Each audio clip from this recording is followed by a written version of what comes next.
Hello everyone, this is Yuki. जरा इसे देखो, ये है सोंगजी। 26 साल की उम्र में ग्रुप डायरेक्टर बन चुकी है। देखने में लगेगा कि बंदी लाइफ में विनर है, लेकिन असल में ये तो मदर फीटस सिंगल है, मतलब आज तक सिंगल। मर्दों में तो इसे रत्ती भर भी इंटरेस्ट नहीं है। इसका बस एक ही शौक है, नॉवेल्स पढ़ना। शायद भगवान को भी इसकी ये सिंगल लाइफ बर्दाश्त नहीं हुई। एक दिन रास्ते में चलते हुए धड़ाम ऊपर से एक बिलबोर्ड गिरा और मैडम सीधा उस नॉवल की दुनिया में ट्रांसमाइग्रेट हो गईं जिसे वो पढ़ रही थीं। इस वक्त सोंगजी बिस्तर पर लेटी सोने की एक्टिंग कर रही है और आसपास के लोगों की बातें सुन रही है ताकि सिचुएशन का थोड़ा आइडिया लग जाए। पता चला कि इसके पेरेंट्स तो एकदम लालची निकले। अपने बेटे के फ्यूचर के लिए वो अपनी बेटी की शादी एक अंधे प्रिंस से करवा रहे हैं। इसने भागने की कोशिश भी की थी, लेकिन किस्मत खराब, रास्ते में पैर फिसला, पानी में गिर गई और लोगों ने पकड़कर वापस ला पटका। जैसे ही पेरेंट्स कमरे से बाहर गए, सोंगजी झट से उठ बैठी। उसने सिचुएशन को एक्सेप्ट भी कर लिया। वैसे भी हालात इतने भी बुरे नहीं हैं। बस आयरनी ये है कि जो लड़की शादी के नाम से दूर भागती थी, अब उसे शादी करनी ही पड़ेगी। वो अभी ये सोच ही रही थी कि तभी टोंगजिंग की आवाज आई, वेलकम सोंगजी, आप इस नॉवल की दुनिया में आने वाली 14th ट्रांसमाइग्रेटर हैं। सोंगजी तुरंत समझ गई, ये पक्का वो लेजेंडरी सिस्टम है। उसने बिना टाइम वेस्ट किए सिस्टम से कहा, चल भाई, जल्दी से मेरा मिशन बता दे। इतने साल नॉवेल्स पढ़ने का एक्सपीरियंस आखिर काम आ ही गया। लेकिन सिस्टम ने जो मिशन दिया वो सुनके तो तोते उड़ गए।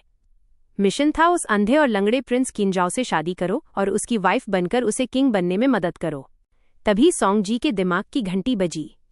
उसने अभी क्या कहा था, वो 14th ट्रांसमाइग्रेटर है। इसका मतलब इससे पहले 13 लोग यहां आकर अपनी जान गंवा चुके हैं। मतलब गेम ओवर हो चुका है उनका। मामला तो बहुत डेंजरस है।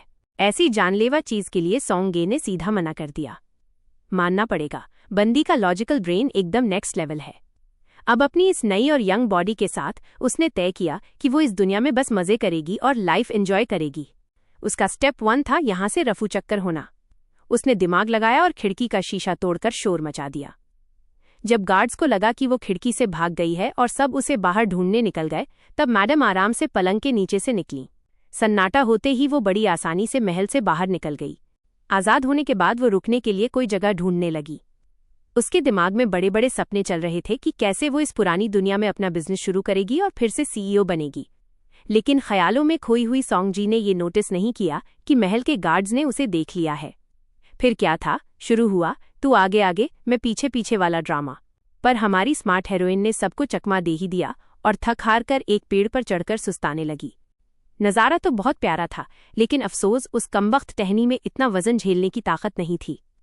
कड़क और सोंगजी सीधे जमीन पर, वो भी मुंह के बल। जैसे ही उसने सिर उठाया, सामने एक लड़का बैठा था, आंखों पर रेशमी पट्टी बंधी हुई और व्हीलचेयर पर बैठा एक नौजवान। वाह, क्या इत्तेफाक है। अंधा और पैर से लाचार, ये तो वही प्रिंस किंजाओ है, इसका मंगेतर। अब देखिए हमारी चालाक बंदी का जलवा। वो खुद को अपनी ही दासी बताकर अपने मंगेतर से पहली बार मिल रही है। पेड़ से गिरने के बाद जब उसने किंजाओ को पास से देखा तो बस देखती ही रह गई। वो इतना एलिगेंट और हैंडसम था कि उसकी तारीफ के लिए दुनिया के सारे शब्द कम पड़ जाएं। उसे तो अपना गला भी, यहाँ तक कि जब किंजाओ ने उससे बात करने की कोशिश की तब भी सोंगजी अपनी ही नॉवल वाली दुनिया के ख्यालों में खोई हुई थी।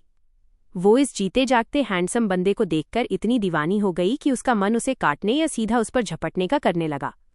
मैडम तो पूरी तरह पागल हो चुकी थीं, और जब किंजाओ ने अंदाजा लगाया कि वो एक लड़की है तो उसकी नज़र में बंदे की इज्जत और भी ज्यादा बढ़ गई। अचानक होश में आते ही सोंगजी ने अपना दिमाग चलाया और खुद को अपनी ही दासी बता दिया। उसने झूठ बोल दिया कि उसकी मालकिन ने उसे अपने होने वाले पति को छुपकर देखने के लिए भेजा है। अब किंजाओ ठहरा समझदार, उसने सब समझ लिया पर कुछ बोला नहीं। उसने बस उसे एक हैपिन दी और वादा किया कि वो अपनी पत्नी का साथ कभी नहीं छोड़ेगा। हवा में लहराते उनके बाल, और उस वादे ने उस पल को वाकई में बहुत फिल्मी बना दिया था। उससे विदा लेकर सोंगजी फिर से एक पेड़ पर जाकर लेट गई और उस हेयरपिन से खेलने लगी। तभी उसके दिमाग में इस नॉवेल की असली कहानी घूमने लगी। असल में कहानी का हीरो किंजाओ नहीं, बल्कि किन शेंगटियन नाम का एक छोटा राजकुमार है जो अपनी मासूम शक्ल के पीछे शातिर दिमाग छिपाए बैठा है और धीरे धीरे गद्दी तक पहुंच जाता है। बेचारा किंजाओ तो बस एक साइड कैरेक्टर है जिसे राजपाट में कोई इंटरेस्ट नहीं है। ऊपर से वो अंधा है, चल भी नहीं सकता, और उसकी तो किस्मत ही खराब है। उसकी जितनी भी पत्नियां बनी सब एक एक करके मर गईं। ये सब सोचते ही सोंगजी का मूड बदल गया। उसने खुद से कहा, भाई, मैं एक प्रैक्टिकल इंसान हूँ, इतनी बेवकूफ़ नहीं कि दूसरों के चक्कर में अपनी जान खतरे में डालूं। ये सोचकर उसने वो हैपिन घास में फेंक दी, क्योंकि उसे लगा कि अब उससे दोबारा मिलना तो होगा नहीं। किस्मत का खेल तो देखिए। ठीक उसी वक्त उसे क्वीन शेंगेटियन और उसके चमचे की बातें सुनाई दी, और मजे की बात ये कि बातें उसी के बारे में हो रही थीं। पता चला कि उसका पानी में गिरना कोई इत्तेफाक नहीं था, बल्कि ये सब क्वीन शेंगेटियन का किया धरा था। यहाँ तक कि क्वीन जाओ की पिछली मंगेतरों के साथ भी उसी ने ये खेल खेला था। बेचारी सिस्टम वाली टोंगजिंग ने भी आज तक ऐसी पलटी मारने वाली औरत नहीं देखी थी, जो एक पल पहले भागने के लिए एड़ी चोटी का जोर लगा रही थी और अगले ही पल खुद चलकर वापस घर जा रही थी। जैसा कि मैंने बताया, सोंगे ने सुन लिया था कि उसे पानी में डुबोने वाला और क्वीन जाओ की मंगेतरों को मरवाने वाला कोई और नहीं, बल्कि क्वीन शेंगेटियन ही है। उसी पल सोंगजी के सिर में तेज दर्द उठा और मरने से पहले की सारी मेमोरीज उसके दिमाग में ताज़ा हो गईं। याद आया कि कैसे उसके पेरेंट्स ने उसे क्वीन जाओ से शादी करने के लिए मजबूर किया था, और जब वो अपनी जान बचाकर भागी तो किसी ने उसे पानी में धक्का दे दिया था। और वो धक्का देने वाला शख्स, वो इस वक्त झुककर क्वीन शेंगटियन की बातें सुन रहा था। क्वीन शेंगटियन कह रहा था कि क्वीन जाओ का बैकग्राउंड भी उसी की तरह है। दरबार में उसकी मदद के लिए कोई बड़ा ससुराल नहीं है। जब तक उसे उसकी पत्नी के परिवार से कोई सपोर्ट नहीं मिलता, तब तक वो गद्दी हथियाने के बारे में सोच भी नहीं पाएगा, और इस तरह वो मेरे राजा बनने के रास्ते का सबसे भरोसेमंद मोहरा बना रहेगा। पेड़ पर बैठी सोंगे ने ये सब कुछ साफ साफ सुन लिया। तो ये था क्वीन जाओ की मंगेतरों के मरने का असली सच। इसके तुरंत बाद उसने सीधा जाकर ही हवेली का दरवाज़ा खटखटाया। उसे अचानक सामने खड़ा देख दरवाज़ा खोलने वाली नौकरानी की तो सिट्टी पिट्टी गुम हो गई, क्योंकि अभी कुछ देर पहले तक तो हवेली में उसे लेकर कोहराम मचा हुआ था। बेचारी नौकरानी तो यही सोच रही थी कि अगर मालकिन नहीं मिली तो मालिक उसे डंडों से पीट पीट कर अधमरा कर देंगे। जब सोंगजी के माता पिता ने उसे देखा तो उनके होश उड़ गए, लेकिन मैडम तो ऐसे टहलते हुए घर आईं जैसे कुछ हुआ ही न हो। उन्होंने बड़े आराम से कह दिया कि वो बस ताज़ी हवा लेने बाहर गई थीं और अब वो शादी के लिए पूरी तरह तैयार है। उनके पेरेंट्स की खुशी का तो ठिकाना ही नहीं रहा, पर उन्हें शक हुआ कि कहीं ये लड़की फिर से कोई चाल तो नहीं चल रही। सोंगजी ने तुरंत बहाना बनाया कि पानी में गिरने की वजह से उसके माथे पर चोट का निशान आ गया है और अब उसे कोई और तो अपनाएगा नहीं। उसने कहा, वैसे भी प्रिंस क्वीन जाओ अंधे हैं, उन्हें मेरा ये निशान दिखेगा नहीं और वो मुझे रिजेक्ट भी नहीं करेंगे। माँ बाप एक दूसरे को देखकर मुस्कुराने लगे और फौरन उसकी बात मान ली। उन्हें लगा कि ये तो डिजास्टर में भी फायदा हो गया, क्योंकि अब उनके लाडले बेटे की सरकारी नौकरी पक्की हो जाएगी। अपने माता पिता के इस खुलेआम भेदभाव को देखकर सोंगजी ने बस एक ठंडी आह भरी। अब समझ आया कि असली सोंगजी यहाँ से क्यों भागना चाहती थी। फिर उसने टोंगजिंग को बुलाया और काम पर लग जाने को कहा। सिस्टम भी हैरान था कि जो लड़की पहले मिशन को हाथ लगाने को तैयार नहीं थी, वो एक बाहर के चक्कर में इतनी जल्दी कैसे मान गई। सोंगजी ने मजे से फल चबाते हुए जवाब दिया, पहले तो मुझे कोई खास इंटरेस्ट नहीं था, पर अब लग रहा है कि कोई नहीं चाहता कि मेरी शादी क्वीन जाओ से हो। और सच कहूँ तो मुझे किसी की नज़रों में रहने का शौक नहीं है। जब तक मैं इन सबको ढूंढकर चूहों वाला जहर नहीं खिला देती, तब तक मुझे चैन की नींद नहीं आएगी। वैसे भी क्वीन जाओ ने मुझे हेयरपिन दी है, तो अब मेरा भी फर्ज बनता है कि मैं उसकी लाइफ से ये सारी मुसीबतें खत्म करूं। जब वो अपने पुराने दिमाग से पैदल बॉस को सीईओ बना सकती है, तो ये प्रिंस तो बस देख ही नहीं सकता। इसे संभालना कौन सी बड़ी बात है। दूसरी तरफ क्वीन जाओ का खास आदमी उसे रिपोर्ट दे रहा था कि कैसे ही परिवार की बेटी पानी में डूबने के बाद मरने की हालत में थी, लेकिन अचानक एकदम ठीक हो गई। क्वीन जाओ ने गिरते हुए फूल को संभालते हुए बस शांति से कहा, पता है, मैं उससे मिल चुका हूं। फिर उसने फूल को ऊपर उठाया और पंखुड़ियां हवा के साथ बिखर गईं। अब शादी का दिन आ चुका था, लेकिन हमारी ये अनोखी दुल्हन अभी भी आराम से अपना सोना बजाने में बिजी थी, कपड़े तक नहीं बदले थे। जब नौकरानियों ने आकर शोर मचाया कि प्रिंस की बारात आ चुकी है, तब कहीं जाकर उसने अपना लाल जोड़ा पहना और जंग के मैदान में जाने के लिए तैयार हुई। अब इसे जंग का मैदान क्यों कहा? क्योंकि कोई उसे जान से मारकर ये शादी रोकना चाहता था, लेकिन वो मौत को मात देकर वापस आ गई थी। बेचारी नौकरानी को लगा उसे सुनने में गलती हुई है। उसने पूछा, मिस, आप शादी करने जा रही हैं या जंग पर? सोंगजी ने बस बात टालते हुए कहा, अरे शादी भी तो एक तरह की जंग ही होती है ना? पालकी उठी, म्यूजिक बजा और इस तरह सोंगजी एक बड़ी सी बारात के साथ हवेली से निकल पड़ी। रास्ते में उसने पालकी का पर्दा हटाकर ये देखने की कोशिश की कि क्या क्वीन जाओ उसे लेने आया है, क्योंकि पुरानी रस्मों के हिसाब से दूल्हे को घोड़े पर आगे चलना चाहिए। लेकिन जब उसने देखा कि आगे वाला घोड़ा खाली है, तो उसने खुद ही खुद को झिड़का कि वो भी क्या सोच रही है। क्वीन जाओ के पैरों की जो हालत है, उसमें उसका घोड़े पर बैठना नामुमकिन ही है। रास्ते में खड़े लोग भी बातें कर रहे थे कि देखो, दूल्हा कहीं नजर नहीं आ रहा। इसके बाद वहां हंसी मजाक शुरू हो गया। कि ही परिवार की इस लड़की को राजा ने उस अंधे और अपाहिज प्रिंस के पल्ले बांध दिया है, और ऊपर से इस लड़की की अपनी हालत भी ऐसी खस्ता है कि ये शादी की रस्में क्या ही निभाएगी। भला कोई ऐसे अपाहिज से शादी क्यों करना चाहेगा? सुना है इसी वजह से हे परिवार की लड़की ने तो जान देने की भी कोशिश की थी। ये सुनकर सोंगजी को गुस्सा आ गया। उसने अपना सुओना उठाया और पालकी के पर्दे के पीछे से ही उन लोगों की तरफ एक जोरदार धुन बजाई। उसने अपनी नई स्किल का इस्तेमाल करते हुए सोना से इंसानी आवाज निकाली और बजाकर जवाब दिया, मैंने जान देने की कोई कोशिश नहीं की। इतना करके भी उसका मन नहीं भरा तो उसने पालकी से सिर बाहर निकाला और चिल्लाकर बोली, और सुन लो, मेरा किंजाओ बहुत प्यारा है, तुम सबको दिखेगा नहीं। बेचारे पालकी उठाने वाले तो डर ही गए। उन्होंने तुरंत कहा, मिस प्लीज पालकी के अंदर रहिए, बाहर मत निकलिए, हम बस महल पहुंचने ही वाले हैं, रस्मों का थोड़ा तो ख्याल रखिए। ये सुनकर सोंगजी एक्साइटेड हो गई और झांक झांक कर देखने लगी कि आखिर महल है कहाँ। महल के गेट को फूलों से सजाया गया था और वहां लाल जोड़े में क्विंजाओ अपनी व्हीलचेयर पर बैठा शांति से अपनी दुल्हन का इंतजार कर रहा था। किंजाओ को इस रूप में देखकर सोंगजी के चेहरे पर लाली छा गई। वो शर्मा गई और चुपचाप तमीज से पालकी में बैठ गई। उसका दिल खुशी से उछल रहा था। वो मन ही मन सोचने लगी, किंजाओ कितना हैंडसम लग रहा है। जब पालकी रुकी तो वो सोच ही रही थी कि क्विंजाओ के पैर तो ठीक नहीं हैं, तो क्या उसे खुद ही नीचे उतर जाना चाहिए। उसने जैसे ही अपना दाहिना हाथ बढ़ाकर पालकी का पर्दा हटाया, ठीक उसी वक्त क्विंजाओ ने भी पर्दा उठाया और अचानक दोनों के चेहरे एक दूसरे के एकदम करीब आ गए। 26 साल की उस मदर फीटस सिंगल लड़की की तो जैसे जान ही निकल गई। सोंगजी शर्म के मारे एकदम लाल हो गई और झट से पीछे हट गई। शुक्र है कि उसने घूंघट डाल रखा था, वरना इतना क्लोज मोमेंट उसके कमजोर दिल के लिए संभालना मुश्किल हो जाता। इसी बीच क्विंजाओ ने घोड़े पर न आ पाने के लिए उससे माफी मांगी और बहुत ही तमीज से अपना हाथ आगे बढ़ाकर पूछा कि क्या वो इस आखिरी रास्ते पर उसका साथ देगी। बंदे का अंदाज इतना जेंटलमैन वाला था कि सोंगजी ने खुशी खुशी अपना हाथ उसके हाथ में थमा दिया। तभी महल के किसी बुजुर्ग ने टोक दिया कि ससुराल की चौखट लांघते वक्त दुल्हन के पैर जमीन पर नहीं पड़ने चाहिए और रिवाज के हिसाब से दूल्हे को उसे अपनी पीठ पर उठाकर अंदर ले जाना होता है। ये सुनते ही आसपास के लोग फिर से कानाफूसी करने लगे कि क्विंजाओ तो अपनी पत्नी को पीठ पर उठा ही नहीं सकता। लोग ताने देने लगे कि सिर्फ प्रिंसेस बनने के नाम से क्या होता है, जब शादी की रस्में ही पूरी नहीं हो पा रहीं। इससे अच्छा तो कोई हट्टा कट्टा मर्द ढूंढ लिया होता। सोंगजी ने हार नहीं मानी और मजाक में कहा, अरे टेंशन क्यों लेते हो, हर मुश्किल का कोई न कोई जुगाड़ होता है। जमीन पर कपड़ा बिछा दो, मैं उस पर पैर रखकर चली जाऊंगी। लेकिन क्विंजाओ ने कहा कि इतनी जहमत उठाने की जरूरत नहीं है। उसने हाथ बढ़ाकर सोंगजी को गोद में उठा लिया और बोला, अपनी पत्नी को उठाकर घर ले जाने की हिम्मत तो मुझमें है, लेकिन जरा देखो, इस शादी में भी किसी ने अपनी नीचता दिखाई और दुल्हन को जोर से जमीन पर गिरा दिया। जैसा कि मैंने बताया, जब लोग क्विंजाओ का मजाक उड़ा रहे थे कि वो आम मर्दों की तरह रस्में नहीं निभा सकता, तब उसने सोंगजी को गोद में उठाकर अपनी गोद में ही बिठा लिया। इस नजदीकी ने सोंगजी को फिर से पानी पानी कर दिया और वो शर्माकर पूरी तरह उसके सीने से चिपक गई। उसकी बाहों में सिमटी सोंगे का दिल तो जोर जोर से धड़क रहा था, लेकिन उसने खुद को संभालते हुए बड़े शांत अंदाज में क्विंजाओ से कहा, ठीक है, फिर चलिए। क्विंजाओ ने एक हाथ से उसे पकड़ा और दूसरे हाथ से अपनी व्हीलचेयर चलाने लगा।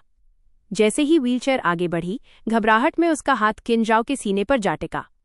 अब हाथ वहां गया तो गया, पर उसके छूते ही मैडम का थर्स्ट ट्रैप मोड ऑन हो गया। वो मन ही मन सोचने लगी, वाह भाई, क्या चेस्ट मसल्स हैं, ये चल नहीं सकता, फिर भी इसने मुझे इतनी आसानी से उठा लिया। इसकी स्ट्रेंथ आखिर कितनी जबरदस्त है। आजकल के जमाने में अगर मर्द के पैरों में प्रॉब्लम है तो क्या हुआ, बस उसकी कमर में दम होना चाहिए। तभी क्विंजाओ ने धीरे से कहा, मैडम, हम पहुंच गए, क्या आपको गोद में उठाकर ही हॉल के अंदर ले जाना होगा? सोंगजी तुरंत ख्यालों से बाहर आई और उसकी मुस्कुराहट देख झटपट उसकी गोद से नीचे उतर गई। उसने नोटिस किया कि उसने उसे मैडम कहकर बुलाया है। इस पर उसने बताया कि जब वो पिछली बार गार्डन में मिले थे तभी उसे ये हक मिल गया था। उसे लगा था कि उसने दासी बनकर अपनी पहचान अच्छे से छिपाई है, पर उसे क्या पता था कि वो पकड़ा जा चुका है। क्विंजाओ ने मजाक में कहा कि जब आंखें काम नहीं करती तो कान खुद ब खुद तेज हो जाते हैं। उसने आगे ये भी कहा कि मेरी इस हालत को देखने के बाद भी ये परिवार की बेटी यहाँ से नहीं भागी, ये जानकर मुझे बहुत खुशी हुई। उसकी ये ईमानदारी देख सोंगजी पिघल गई और मुस्कुराते हुए बोली, अरे, मैं कहीं नहीं भागने वाली।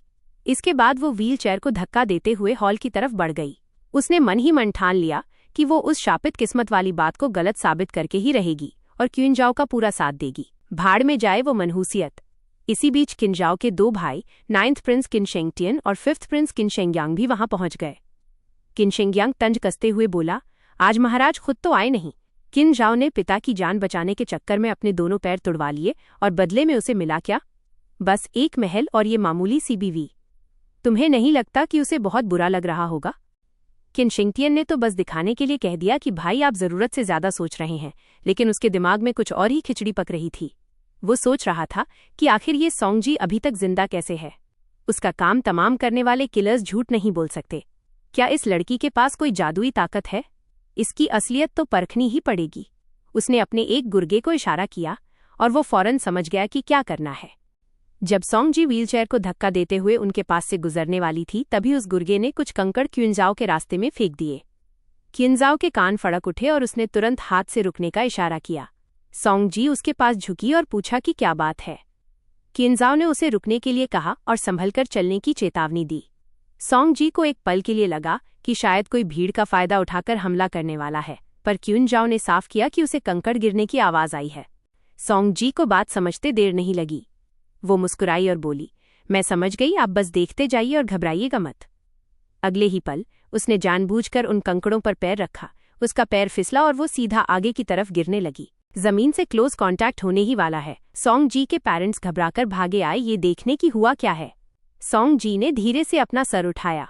गिरने की वजह से सर पर रखा रेड वेल हट चुका था और उसका आधा चेहरा सबके सामने आ गया। इस मोमेंट पर सोंगजी ने अपना वीक मोड एक्टिवेट कर लिया था। उसने बड़ी मासूमियत से दबी हुई आवाज में कहा, लगता है मैंने किसी चीज पर पैर रख दिया था।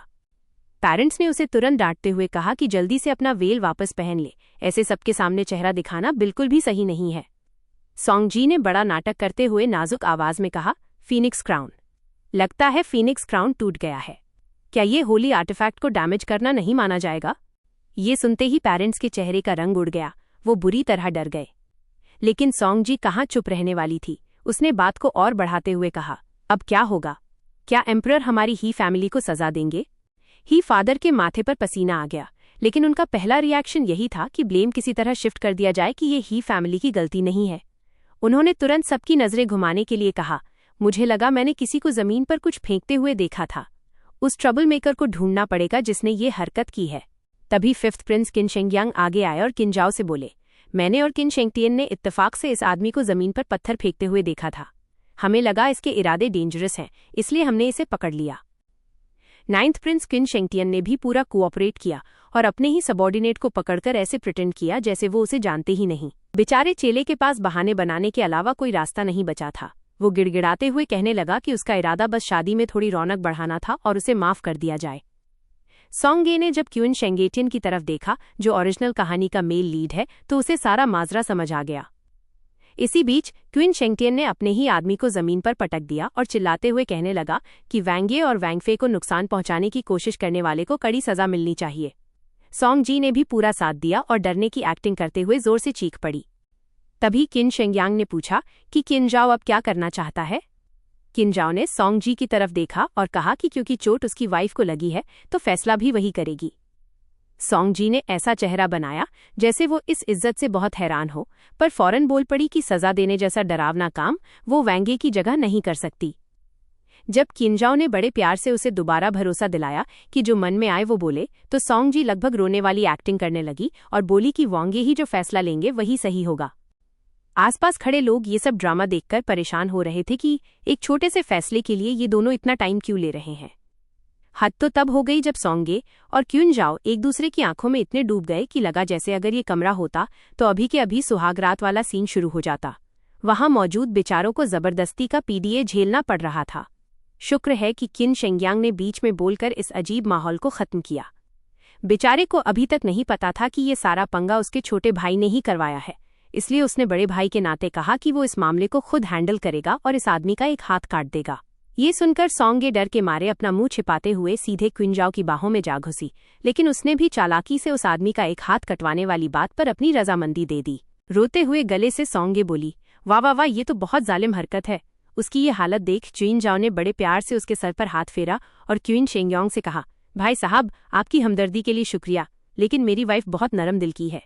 उसे खून खराबा पसंद नहीं, इसलिए जैसा वो चाहती है वैसा ही करते हैं। इस आदमी को बस यहाँ से बाहर निकाल दीजिए। किन शेंगयांग को तो अपनी कानों पर यकीन ही नहीं हुआ। भला शादी के इतने बड़े मौके पर कोई किसी गुनहगार को इतनी आसानी से कैसे छोड़ सकता है। वहां खड़े बाकी लोग भी आपस में कानाफूसी करने लगे कि ये क्विंजाओ तो कुछ ज्यादा ही सीधा है, इसकी बीवी गिरकर चोटिल हो गई और ये अब भी सब सह रहा है। डरपोक कहीं का। क्विंजाओ ने इन बातों को अनसुना कर दिया और बस इतना कहा कि वो नहीं चाहता कि ऐसी छोटी मोटी बातों से शादी का मजा किरकिरा हो।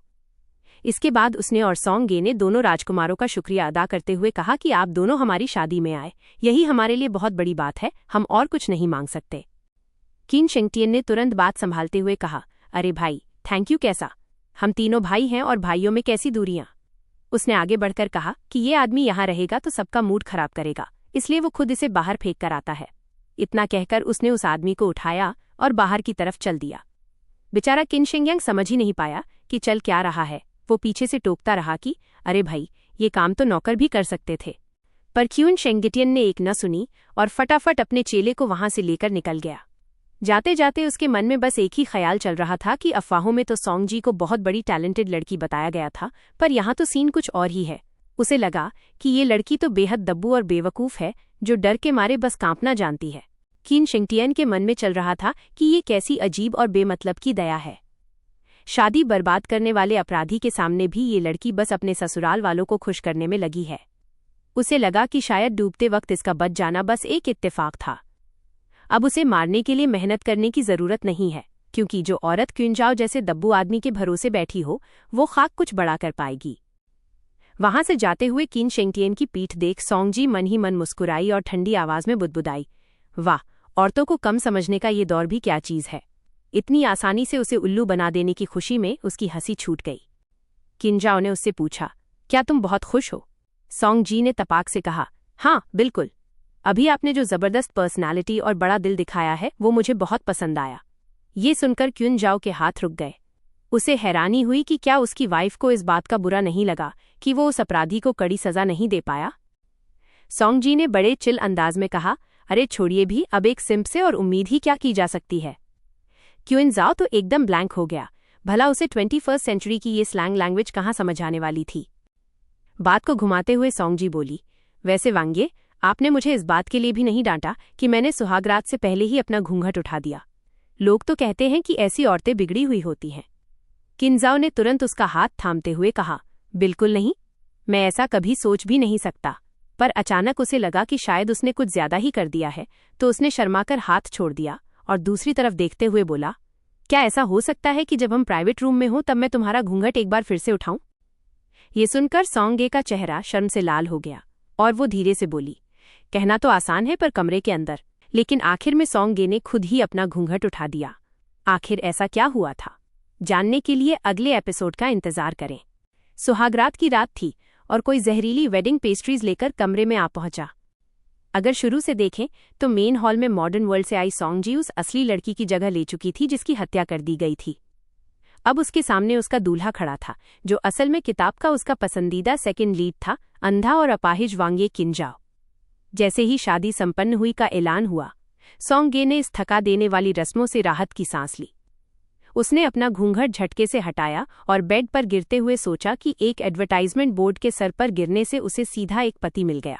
इसे कहते हैं मुसीबत में भी फायदा ढूंढना। वैसे भी क्विंजाओ असल जिंदगी में मिलने वाले उन जेंटलमैन लड़कों जैसा था जो थोड़े शर्मीले और डिसेंट होते हैं। उसे याद आया कि कैसे रस्मों के बाद क्विंजाओ ने उसका हाथ थामकर बड़े प्यार से कहा था कि वो पहले जाकर आराम करे, वो मेहमानों को निपटाकर फौरन उसके पास आ जाएगा।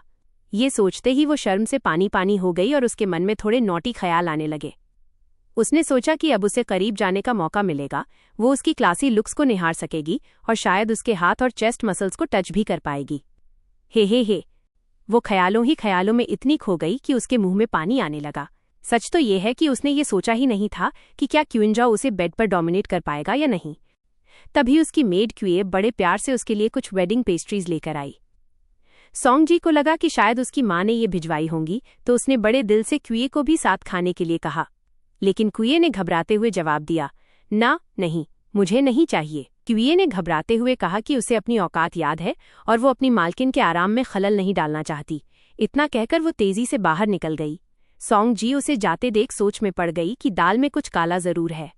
इसी बीच क्विंजाओ मेहमानों से निपटकर फ्री हो चुका था और उसका असिस्टेंट उसे व्हीलचेयर पर वेडिंग रूम की तरफ ले जा रहा था। उस आदमी ने आगाह भी किया कि ये नई वाइफ कुछ अजीब लग रही है, कहीं किसी दुश्मन की जासूस तो नहीं। पर क्वीन जाओ ने बड़े सुकून से कहा कि फिक्र मत करो, उसे पता है कि क्या करना है। उसने अपने आदमी को वापस भेज दिया ताकि कोई उनकी सुहागरात में दखल न दे और खुद कमरे के अंदर दाखिल हुआ। दरवाजे की आवाज़ सुनते ही सोंग जी अलर्ट हो गई। किनजाओ ने पास आकर बड़े प्यार से कहा, वाइफ देखो मैं आ गया। सोंग जी हड़बड़ा गई और चिल्लाई, अरे रुको अभी नहीं। वो पागलों की तरह अपना घूंघट ढूंढने लगी और जैसे तैसे उसे अपने सर पर ओढ़ लिया। किनजाओ उसकी इस हड़बड़ाहट पर मुस्कुराया और बोला कि आराम से करो, कोई जल्दी नहीं है। तभी उसे कमरे में कुछ खुशबू आई और उसने पूछा, क्या यहाँ वेडिंग पेस्ट्रीज रखी हैं? ये सुनते ही सोंग जी ने फिर से अपना घूंघट झटके से हटाया और देखा कि क्विनजाओ का हाथ उन पेस्ट्रीज की तरफ बढ़ रहा है। वो जोर से चिल्लाई, नहीं, इसे मत खाना। उसे शक हो गया था कि क्विए जो मिठाई लाई थी उसमें पक्का कुछ गड़बड़ है। वो किसी भी हाल में अपने इस हैंडसम पति को एक्शन शुरू होने से पहले ही मरते हुए नहीं देख सकती थी। अब सीन ऐसा था कि दुल्हन जहरीली मिठाई का एक टुकड़ा खा चुकी थी और दूल्हा पागलों की तरह उसके मुंह में हाथ डालकर उसे बाहर निकालने की कोशिश कर रहा था। जैसा कि हमने देखा, सोंग जी को मिठाई पर शक हुआ और उसने क्विनजाओ को हाथ लगाने से भी रोक दिया, जबकि वो खुद इसे खाने की जिद पर अड़ी थी। क्विनजाओ ने सोंगे का बढ़ा हुआ हाथ अपने हाथ में ले लिया और उसे देखने लगा। तब सोंग जी को एहसास हुआ कि उसने शायद कुछ ज्यादा ही ओवर रिएक्ट कर दिया है। फिर भी उसने उसे समझाया कि इन पेस्ट्रीज का कोई भरोसा नहीं है, शायद इनमें जहर हो सकता है, इसलिए इन्हें न खाना ही बेहतर है। उसने ये भी बताया कि कैसे क्विए को साथ खाने के लिए कहने पर वो बहाना बनाकर वहां से भाग गई थी। इससे पहले कि क्विनजाओ कुछ कह पाता, सोंग जी के पेट से जोर जोर से गुड़गुड़ाहट की आवाज आने लगी। सोंगे शर्मिंदा होकर सफाई देने ही वाली थी कि तभी क्विनजाओ उसके करीब आया और अपने हाथों से एक पेस्ट्री सोंगे के मुंह में डालते हुए बोला, खा लो, कुछ नहीं होगा। सोंग जी ने अपनी पलकें झपकाईं और धीरे धीरे सारी पेस्ट्री खा गई। क्विनजाओ हैरान था कि वो उस पर इतना भरोसा कैसे कर रही है। अपना मुंह साफ करते हुए सोंग जी ने कहा, इसे सिर्फ भरोसा कहना गलत होगा, असल में मुझे आपकी पर्सनैलिटी पर पूरा यकीन है। आखिर उसने ओरिजिनल नॉवेल जो पढ़ रखी थी। असल में क्विनजाओ सम्राट और एक डीमन कल्ट की सेंटेस का बेटा था। भले ही उसकी परवरिश उस कल्ट में हुई थी और पैदा होते ही उसे आंखों की बीमारी थी, लेकिन उसने कभी कोई बुरी आदत नहीं पाली। अपनी मरती हुई माँ की वसीयत पूरी करने के लिए उसने अपने असली पिता को ढूंढा। वो सबके प्रति बहुत ही विनम्र, दयालु और जेंटल रहता था। महल की साजिशों और भाइयों की आपसी दुश्मनी को समझते हुए भी उसने हमेशा दिल से सबका साथ दिया। यहाँ तक कि सम्राट को हत्यारों के हमले से बचाने के लिए उसने अपनी जान की बाजी लगा दी, जिसकी वजह से वो जहरीले हमले का शिकार हो गया और उसके पैरों ने काम करना बंद कर दिया। सम्राट ने उसे क्राउन प्रिंस बनाने का वादा भी किया, लेकिन उसने उसे ठुकरा दिया क्योंकि उसे बस एक सुकून भरा घर और शांति से अपनी जिंदगी बितानी थी। सोंग जी ने उसकी तारीफ करते हुए कहा कि वांगे आप बहुत बड़े दिल वाले और एक जेंटल इंसान हैं। आप एक ऐसे जेंटलमैन हैं जो अपनी जान दांव पर लगाकर भी अपने उसूलों पर टिके रहते हैं, इसीलिए मुझे आप पर भरोसा है और सच तो ये है कि मेरा ये दांव सही निकला। ये देखकर कि सोंग जी ने मिठाई खाई और उसे कुछ नहीं हुआ, किनजाओ पहले तो हैरान हुआ और फिर उसे थोड़ी शर्मिंदगी महसूस होने लगी। उसे लगा कि वो उतना भी अच्छा नहीं है जितना सोंग जी कह रही है। उसने उदास होकर कहा कि वो तो बस एक अपाहिज है जो वो काम भी नहीं कर सकता जो एक आम आदमी आसानी से कर लेता है। उसने आगे कहा कि मेरी वजह से तुम्हें भी दुनिया की बातें सुननी पड़ेंगी। तुम्हारे जैसी लड़की का मेरे साथ जुड़ना वाकई बदकिस्मती है। ये सुनकर सोंगे ने अपनी भौहें सिकोड़ी। उसे उसका खुद को इतना कम समझना बिल्कुल पसंद नहीं आया। वो एक और पेस्ट्री उठाने के लिए हाथ बढ़ाते हुए बोली, ये बदकिस्मती है या खुशनसीबी, ये मुझे अच्छे से पता है। आखिर अगर मेरी शादी आपसे न हुई होती तो आज की रात तो सोंग जी को भूखा ही सोना पड़ता। पेस्ट्री के डिब्बे की आवाज सुनते ही क्विनजाओ ने चौंक कर पूछा, क्या तुमने फिर से पेस्ट्री खाई? सोंग जी ने मुंह में निवाला दबाते हुए बड़े मजे से जवाब दिया, हाँ बिल्कुल। ये सुनते ही क्विनजाओ घबरा गया और अंधेरे में हाथ बढ़ाकर उसका मुंह खोजने लगा ताकि वो मिठाई बाहर निकाल सके। वो चिल्लाया, इसे जल्दी थूको, इस डिब्बे की सारी चीजें बिना जहर वाली नहीं हैं। क्विनजाओ ने झट से अपना हाथ सोंग जी के मुंह के अंदर डाल दिया ताकि वो जहरीली पेस्ट्री बाहर निकाल सके। सोंग जी की आंखों में आंसू आ गए क्योंकि वो उसकी जीभ के पिछले हिस्से तक हाथ डाल रहा था और आखिर में उसने वो सारा खाना बाहर उगल दिया जो अभी तक उसने निगला नहीं था। पता नहीं क्विनजाओ ने हाथ धोए भी थे या नहीं, सोंगे ने तुरंत कुल्ला किया। ये आज जो भी ऑकवर्ड सीन हुआ था वो सब उस छोटी नौकरानी की वजह से था। सोंग जी ने गुस्से में ठान लिया कि मौका मिलते ही वो उसे मजा चखाएगी। क्विनजाओ ने पूछा कि क्या वो ही फैमिली की ही नौकरानी है, लेकिन सोंग जी ने देखा कि वो अभी भी उस जहर वाली बात को लेकर ही बैठा है।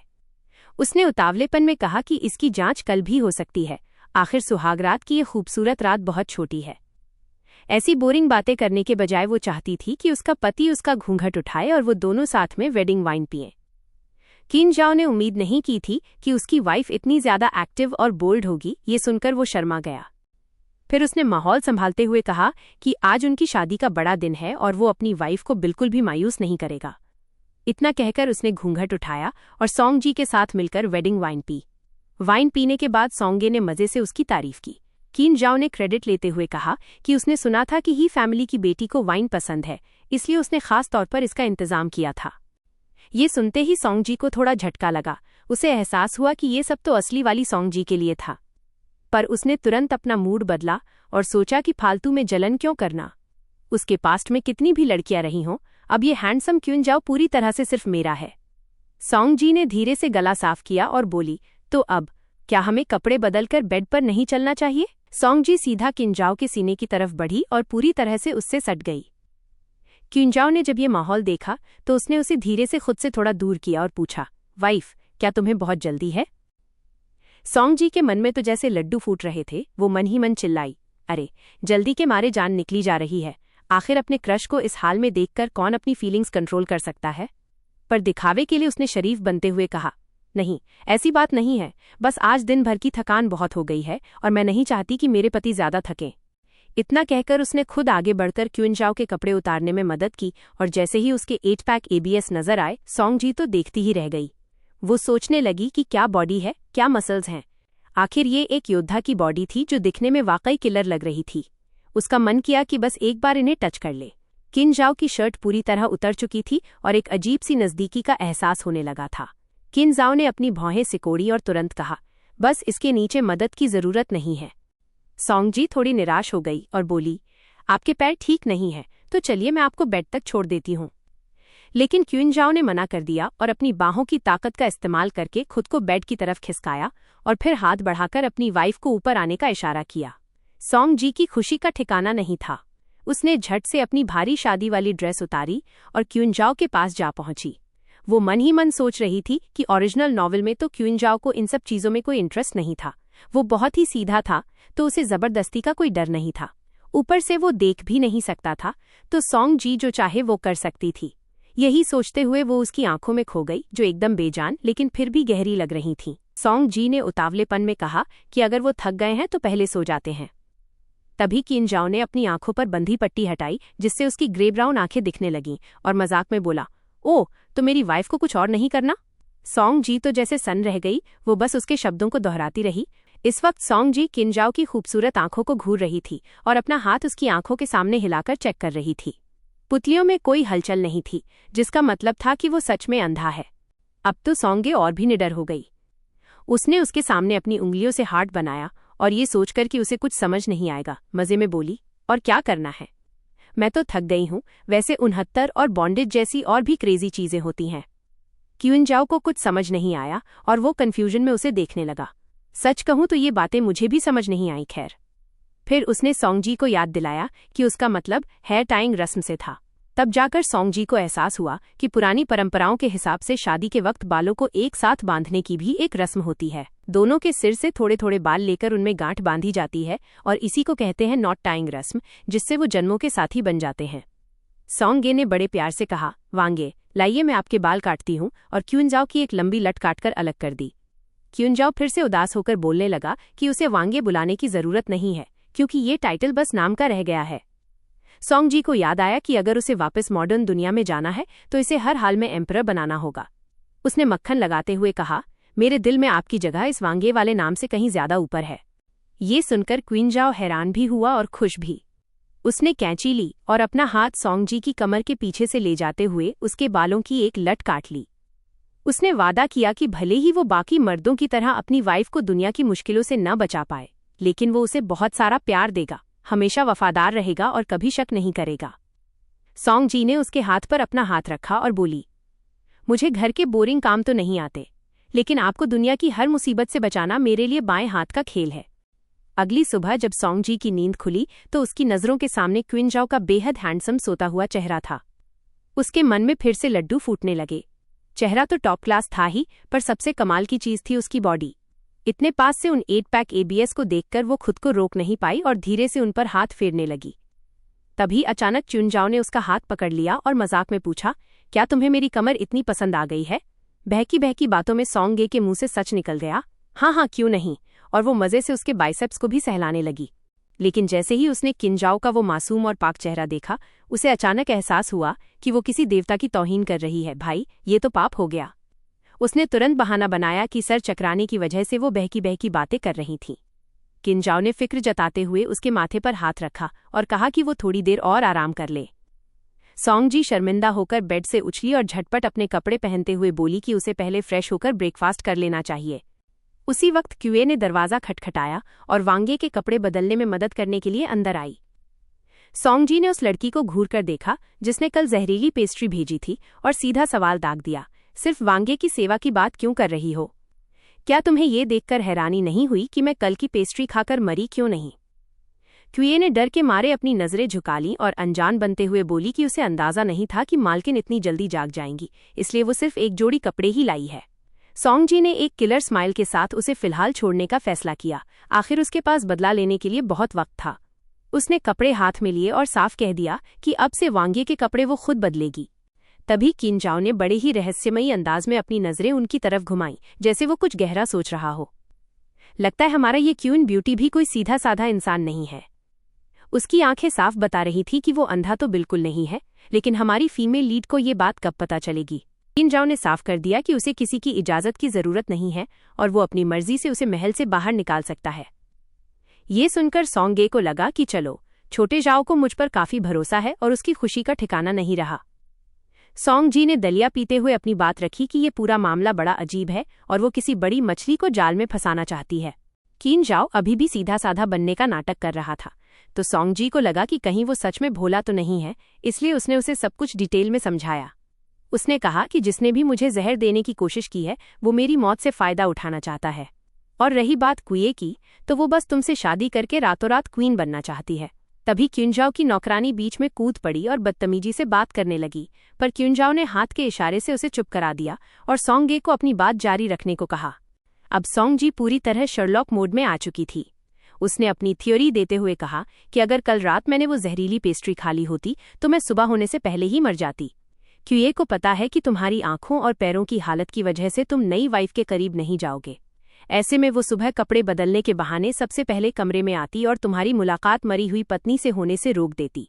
यही वजह है कि वो सिर्फ तुम्हारे कपड़े लाई थी, मेरे नहीं, क्योंकि कातिल को अच्छे से पता था कि मुर्दों को नए कपड़ों की जरूरत नहीं होती।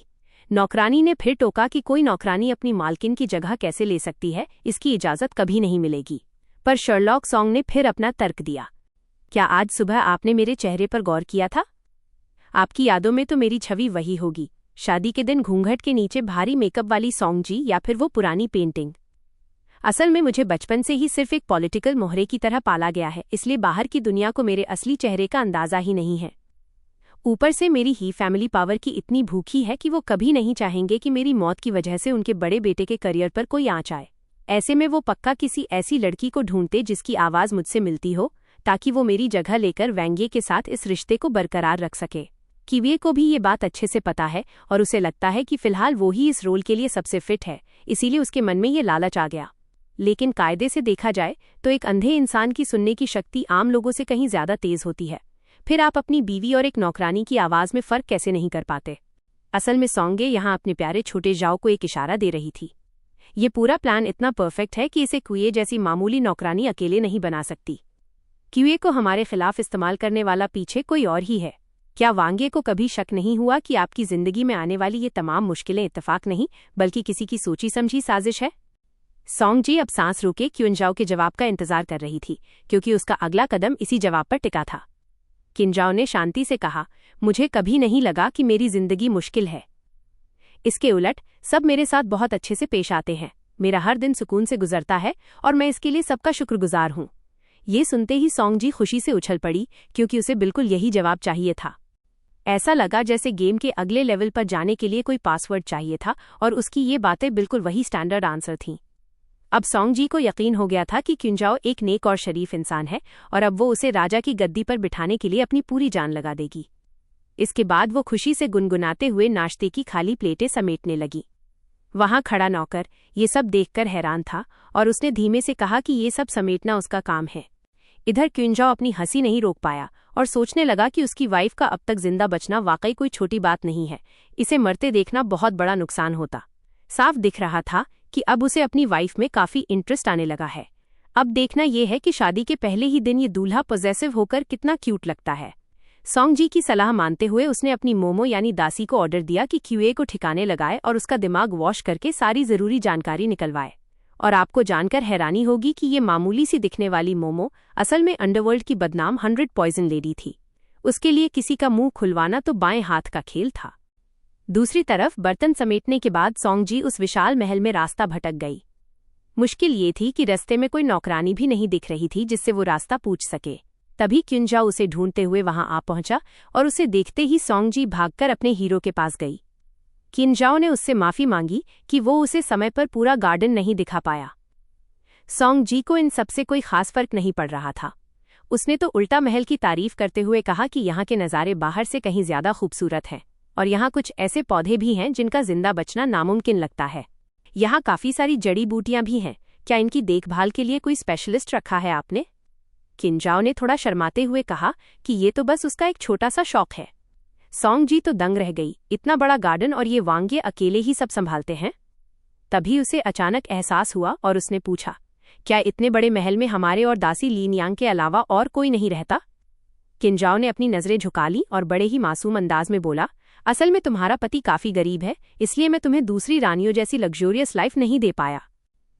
सॉन्ग जी ने हंसते हुए बात संभाली और कहा कि वैसे भी हमेशा प्राइवेट टाइम बिताना बुरा नहीं है।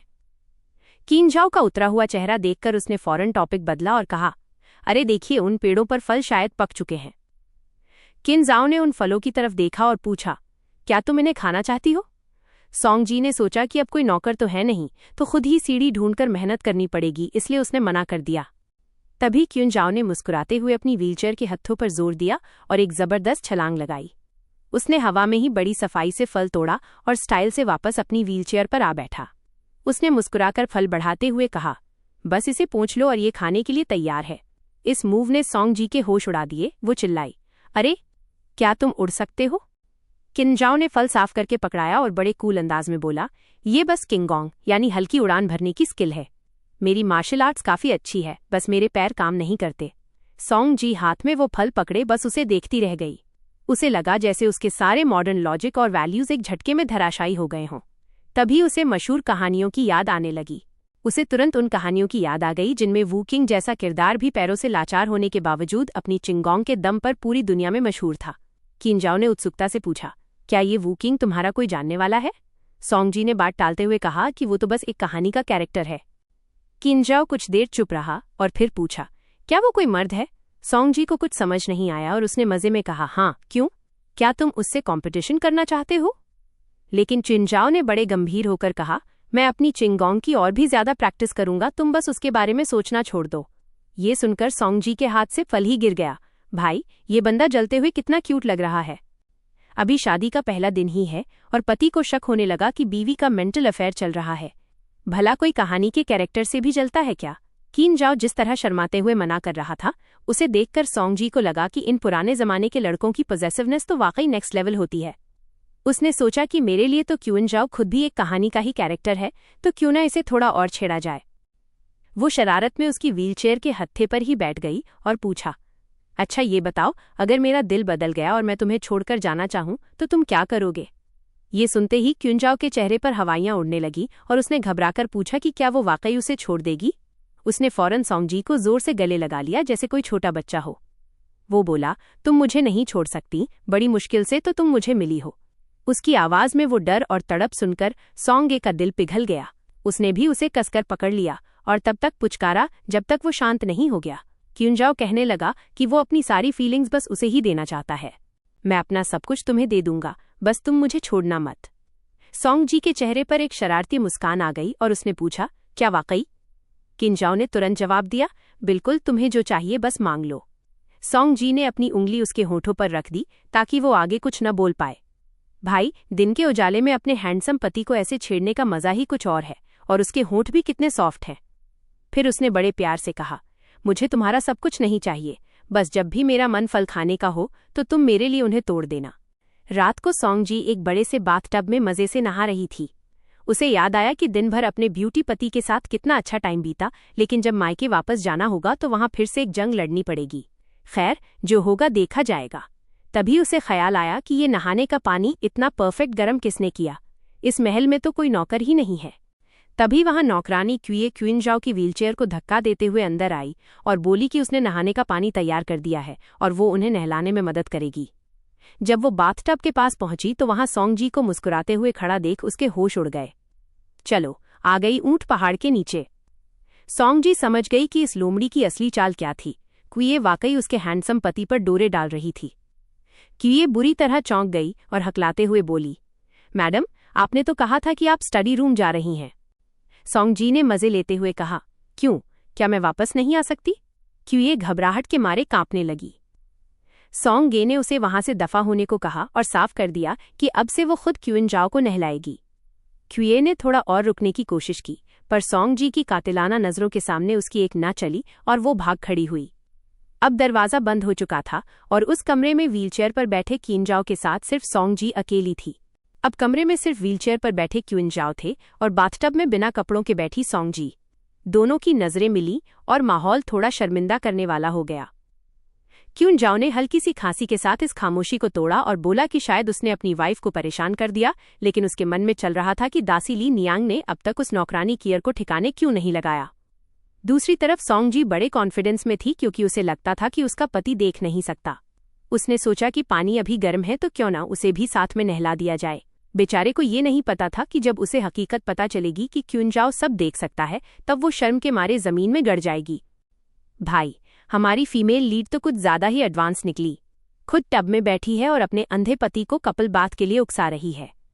उसे क्या पता कि क्विंजाओ को सिर्फ नाइट ब्लाइंडनेस है, यानी जहां रोशनी अच्छी हो वहां उसे सब साफ दिखता है। सोंगजी मन ही मन खुश हो रही थी कि उसे नजदीक से नज़ारे देखने का मौका मिलेगा। जब क्विंजाओ ने कहा कि वो खुद नहा लेगा तो उसने साफ मना कर दिया और कहा कि एक अच्छी पत्नी होने के नाते वो उसकी मदद करेगी। क्विंजाओ ने जैसे ही अपनी आंखों की पट्टी हटाई, सोंगजी ने उसे टब की डायरेक्शन बताई और उसे थामने के लिए हाथ आगे बढ़ाया। जैसे ही उसने अपनी आंखें खोली, सोंगजी टब से बाहर निकली। भीगे हुए कपड़ों में उसकी कर्वी बॉडी साफ झलक रही थी। वो किसी छोटे बच्चे को बुलाने वाले अंदाज में हाथ बढ़ाकर उसे अपनी तरफ बुलाने लगी। क्विंजाओ ने कभी सपने में भी नहीं सोचा था कि उसे ऐसा नज़ारा देखना पड़ेगा और वो एकदम सुन्न होकर वहीं खड़ा रह गया। सोंगजी उसे बार बार पास बुला रही थी जबकि क्विंजाओ के माथे पर पसीना आ गया था। वो सोच रहा था कि ये औरत खुद टब में है और मुझे भी साथ बुला रही है, पर अब कुछ भी हो जाए उसे ये पता नहीं चलने देना है कि उसकी आंखें ठीक हैं। क्विंजाओ अपनी घबराहट छुपाने की पूरी कोशिश कर रहा था, लेकिन बार बार थूक निगलने की उसकी हरकत बता रही थी कि उसका काम बर्ताव सिर्फ दिखावा है। उसने हाथ आगे बढ़ाकर सोंगजी का हाथ पकड़ा और शक जताते हुए पूछा, वाइफ, तुम्हारे हाथ गीले क्यों हैं? सोंगजी ने बड़े आराम से झूठ बोल दिया कि वो बस पानी का टेम्परेचर चेक कर रही थी। क्विंजाओ उसके साथ नहाना नहीं चाहता था। उसने सोचा कि अगर ये मुझे सहारा देते वक्त मुझ पर पानी गिराएगी तो मैं बस ये बहाना बनाकर वहां से निकल जाऊंगा कि मुझे पता नहीं था कि वो नहा रही है। लेकिन सोंगजी उससे भी 4 कदम आगे निकली। उसने जानबूझकर पानी की छपाछप की आवाज निकाली ताकि उसे लगे कि वो उसकी मदद करने के लिए टब में उतरी है। भाई, ये ट्रिक भी काम कर गई। सोंगजी ने बड़े बोल्ड अंदाज में उससे कहा कि वो उसकी गर्दन को कसकर पकड़ ले और अपनी सुपर पावर जैसी ताकत दिखाकर उसे गोद में उठा लिया। क्विंजाओ शर्म के मारे लाल हो गया। आखिर वो एक पुराने जमाने का शरीफ आदमी जो था। उसके मन में तो सोंगजी की इमेज एक बेशर्म लड़की जैसी बन गई थी और वो उसे बार बार वहां से जाने के लिए कह रहा था। पर सोंगजी हाथ में तौलिया लिए डटी रही और कहने लगी कि जब तक वो उसे नहला नहीं देती तब तक उसे नहीं छोड़ेगी। आखिरकार क्विंजाओ को हार मानकर अपनी पीठ उसकी तरफ करनी पड़ी और अब सोंगजी अपनी प्यासी नजरों से उसकी पीठ को ताड़ने लगी। वो तो अपना लार टपकाते हुए मजे ले रही थी। बेचारी को क्या पता कि क्विंजाओ सब देख रहा है और मन ही मन सोच रहा है कि ये औरत कितनी कैरेक्टरलेस है।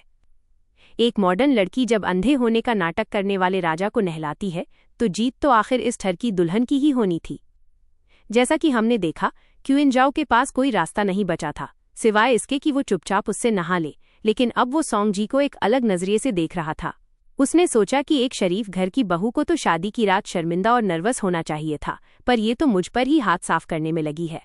कहीं ये भी उस असली सोंगजी की तरह तो नहीं, जो ऊपर से तो लॉयल दिखता था लेकिन असल में सिर्फ मेरा ट्रस्ट जीतने का नाटक कर रहा था? नहीं यार, अभी फाइनल कंक्लूजन पर जंप नहीं कर सकते। माना कि फादर एम्परर को मुझसे कोई खास इमोशनल अटैचमेंट नहीं है, लेकिन अपनी ह्यूमन रूलर वाली इमेज भी तो मेंटेन करनी है उन्हें। इसीलिए तो जब मैंने उन्हें बचाने के चक्कर में चोट खाई तो वो लगातार मेरी शादी सेट करवाने में लगे हुए हैं। और इसी वजह से चिन शेंगटियन, जो खुद भी जियांगहू से है, उसे जलन हो रही है। सच में कितना बड़ा हेडेक है ये सब। खैर, ये सब सोंग जी की उस परवर्ट पर्सनैलिटी से काफी मैच करता है। शुक्र है कि मेरा दिमाग अभी ठिकाने पर है। अभी के लिए इसे यहीं रखते हैं और थोड़ा ऑब्जर्व करते हैं। इधर सोंग जी तो अपने सामने बैठे हैंडसम हस्बैंड को देखकर पूरी तरह हिप्नोटाइज हो चुकी थी। जब उसने देखा कि वो चुपचाप बैठा है और उसे खुद को हैंडल करने दे रहा है, तो सोंग जी थोड़ी और बोल्ड हो गई। बाल धोने के बाद उसने बड़े स्टाइल से उसके बालों को साइड में किया। तभी सोंग जी की नज़र क्युनजाओ की गर्दन पर एक छोटे से तिल पर पड़ी, जो बिल्कुल एक छोटे से सेसिमी सीड जैसा लग रहा था। क्युनजाओ तो एकदम से चौंक गया। उसका चेहरा शर्म से लाल पड़ गया और उसने तुरंत अपनी गर्दन छिपा ली। उसके दिमाग में बस यही चल रहा था, इस औरत ने मेरे तिल को पिंच किया। इसकी इतनी हिम्मत। सोंग जी को तुरंत रियलाइज हुआ, शिट, गड़बड़ हो गई। उसे वो जगह इतनी सेक्सी लगी कि अनजाने में उसका इनर फैनगर्ल बाहर आ गया। उसने डरते डरते तुरंत बहाना बनाया, मैंने देखा कि हस्बैंड की गर्दन पर थोड़ी धूल लगी थी, बस उसी को साफ कर रही थी। किंजाओ ने मन ही मन सोचा, ये औरत एक्सक्यूजेस कितनी जल्दी बना लेती है। सोंग जी समझ गई कि अब निकल लेना ही बेहतर है। उसने कहा, धुल गया है, मैं बाहर जा रही हूं। और जैसे ही वो अपना पिछवाड़ा मटकाते हुए बाथ बैरल से बाहर निकली, उफ, क्या नजारा था। इसके बाद वो किंजाओ के बाल ठीक करने लगी, जबकि किंजाओ की हालत ऐसी थी जैसे कांटों पर बैठा हो। दूसरों की नज़रों में देखा जाए तो वाकई ये नज़ारा किसी फिल्म की तरह एकदम परफेक्ट लग रहा था। लेकिन पास ही में छिपकर देख रही नौकरानी की ईआर के मन में कुछ और ही चल रहा था। नफरत के मारे उसने अपने हाथ में पकड़ी पत्ती के टुकड़े टुकड़े कर दिए। वो मन ही मन बुदबुदाई, तुम्हारी जगह तो मुझे होना चाहिए था और मैं तुम्हें हटाकर ही दम लूंगी। सोचो, ये दहेज में आई नौकरानी अपने ही मालिक को जहर देकर उनका घर हड़पने का प्लान बना रही है। कल रात उसने सोंगे और वांग ये को इतना करीब देखा तो आज सुबह उनके नाश्ते में एक्स्ट्रा मसाला यानी जहर मिला दिया। उसने चालाकी से एक कटोरे में खजूर और कमल के बीज वाली खास दलिया पॉरेज अलग निकाली। आखिर पुराने जमाने में शादीशुदा औरतें बच्चे की चाहत में ऐसी चीजें पीती ही थीं, तो उसे पक्का यकीन था कि सोंग जी इसी कटोरे को चुनेगी। तभी किसी ने उसे टोक दिया, लेकिन कुई जरा भी नहीं घबराई, क्योंकि सामने बस एक बूढ़ी ग्रैंडमा, मददगार बुढ़िया खड़ी थी। उसने तो उल्टा उस बूढ़ी औरत को ही दलिया परोसने को कह दिया। ऊपर से तो वो ऐसा दिखा रही थी जैसे सारा क्रेडिट ग्रैंडमा को दे रही हो, पर असल में वो उन्हें अपना पार्टनर इन क्राइम बना रही थी। पर भाई, जहर की रानी, पॉइजन लेडी के सामने जहर का खेल खेलना मतलब अपनी मौत को दावत देना है। ग्रैंडमा ने बिना किसी हलचल के शांति से कहा कि ये खास कटोरा वो क्यूईआर को इनाम में देना चाहती हैं। क्यूईआर के तो हाथ पांव फूल गए और वो मना करने लगी।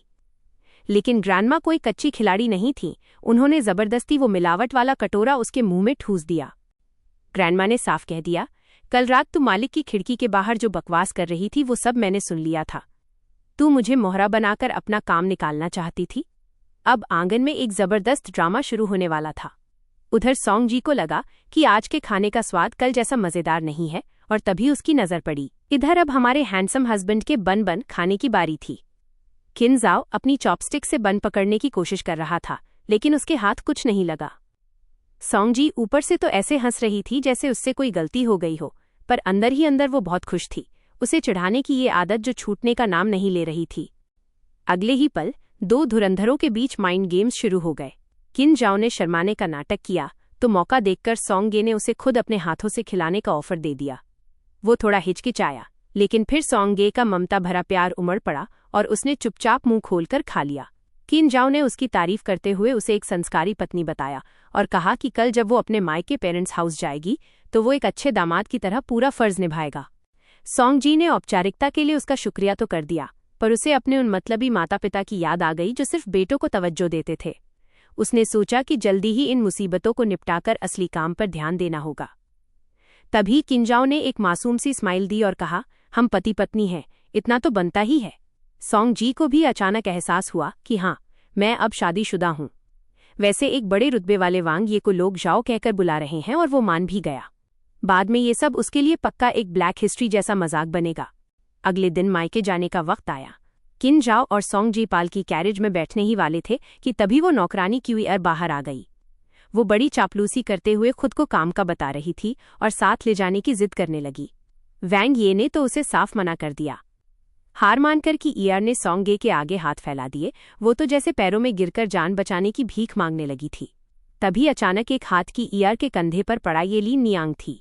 उसने झुककर उसके कान में कुछ कहा और उसे सुनते ही कुईर थरथर कांपने लगी कि ईआर ने हार मानते हुए अपना सिर झुका लिया और माफी मांगते हुए कहा कि उससे गलती हो गई। इसके बाद ली नियांग और उसने सिर झुकाकर क्वीन जाओ और सॉन्ग गे को विदा किया। इस छोटे से ड्रामे के बाद माचे के अंदर सॉन्ग जी ने उसे सावधान करते हुए कहा कि हमें अजनबियों पर भरोसा नहीं करना चाहिए, कि ईआर की असलियत अभी पता नहीं चली है और ली नियांग का उसके इतने करीब होना क्या वाकई ठीक है। वो मन ही मन हैरान थी कि आखिर ली नियांग ने ऐसा क्या किया जो कि ईआर इतनी डर गई। किंजाओ मुस्कुराते हुए बोला, ली नियांग ने बचपन से मेरा ख्याल रखा है, वो भरोसेमंद है, वो बहुत ही भोली और नेक दिल इंसान है, शायद इसीलिए उसने कि ईआर को सही रास्ता दिखा दिया होगा। ये सुनकर सॉन्ग गे को ली नियांग का मछली काटने वाला वो खौफनाक अंदाज याद आ गया। उसे लगा कि भाई ये कहीं से भी भोली और नेक तो नहीं लगती, क्या ये बंदा सच में इतना मासूम और स्वीट है। सॉन्ग जी अभी उसे और टोकने ही वाली थी कि तभी क्वीन जाओ ने अपनी उंगली उसके होठों पर रख दी। उसने धीरे से कहा, बेगम, क्या अब वक्त नहीं आ गया कि आप मुझे बुलाने का तरीका बदलें? मानना पड़ेगा, ध्यान भटकाने में क्वीन जाओ का कोई जवाब नहीं है। हमारी सॉन्ग जी तुरंत उसके लुक्स पर फिदा हो गई और लगभग लार टपकाते हुए पूछा, तो फिर क्या बुलाऊं? किंजाओ ने शर्माकर अपना चेहरा दूसरी तरफ घुमा लिया और कहा, वांगिए के अलावा आप कुछ भी बुला सकती हैं। उसे इतना शर्माया हुआ देखकर सॉन्ग जी का मन तो उसे हस्बैंड बुलाने का हुआ, पर उसने अपनी भावनाओं पर कंट्रोल किया। उसने सुझाव दिया कि अब से वो उसे सीधा सॉन्ग जी ही बुलाए। किंजाओ भी खुशी खुशी मान गया। अब बारी थी कि सॉन्ग जी उसे क्या बुलाएगी। उसने मजे लेते हुए पूछा, तो फिर जाओर कैसा रहेगा? ये सुनकर क्वीन जाओ कुछ सेकंड्स के लिए ब्लैंक हो गया। सॉन्ग जी को लगा कि दाल गल सकती है, क्योंकि नाम भले ही बहुत ज्यादा प्यारा था, पर उसने तुरंत मना भी नहीं किया। वाकई क्वीन जाओ तो बेचारे ने बड़ी मुश्किल से अपना सिर हिलाते हुए हाँ कह दी, अगर आपको पसंद है तो ठीक है। मंजूरी मिलते ही सॉन्ग जी तो जैसे पागल ही हो गई। किसी खोए हुए बेटे को वापस पाने वाली माँ की तरह वो बार बार उसे जाओ जाओ जाओ पुकारने लगी। इसी मिठास के साथ उनकी पालकी जल्द ही फैमिली के घर पहुंच गई। वहां पहुंचते ही सॉन्ग जी के माता पिता दरवाजे पर स्वागत के लिए खड़े थे। उसकी मां ने बड़े चापलूसी भरे अंदाज में कहा कि सॉन्ग जी वांगिए को सहारा देकर मेन सीट तक ले जाए, लेकिन क्वीन जाओ ने विनम्रता दिखाते हुए कहा कि वो छोटा है, इसलिए उसे सम्मान देने की जरूरत नहीं है। इस पर उसकी मां ने सॉन्ग गे की बुराई शुरू कर दी कि ये जो कुछ भी है सब वांगिए की मेहरबानी है, और अगर इससे कोई गलती हो जाए तो इसे जो चाहे सजा दें। शुरुआत में तो दोनों चुप रहे, पर उनके चेहरे साफ बता रहे थे कि वो इस बकवास से कितने पक चुके हैं।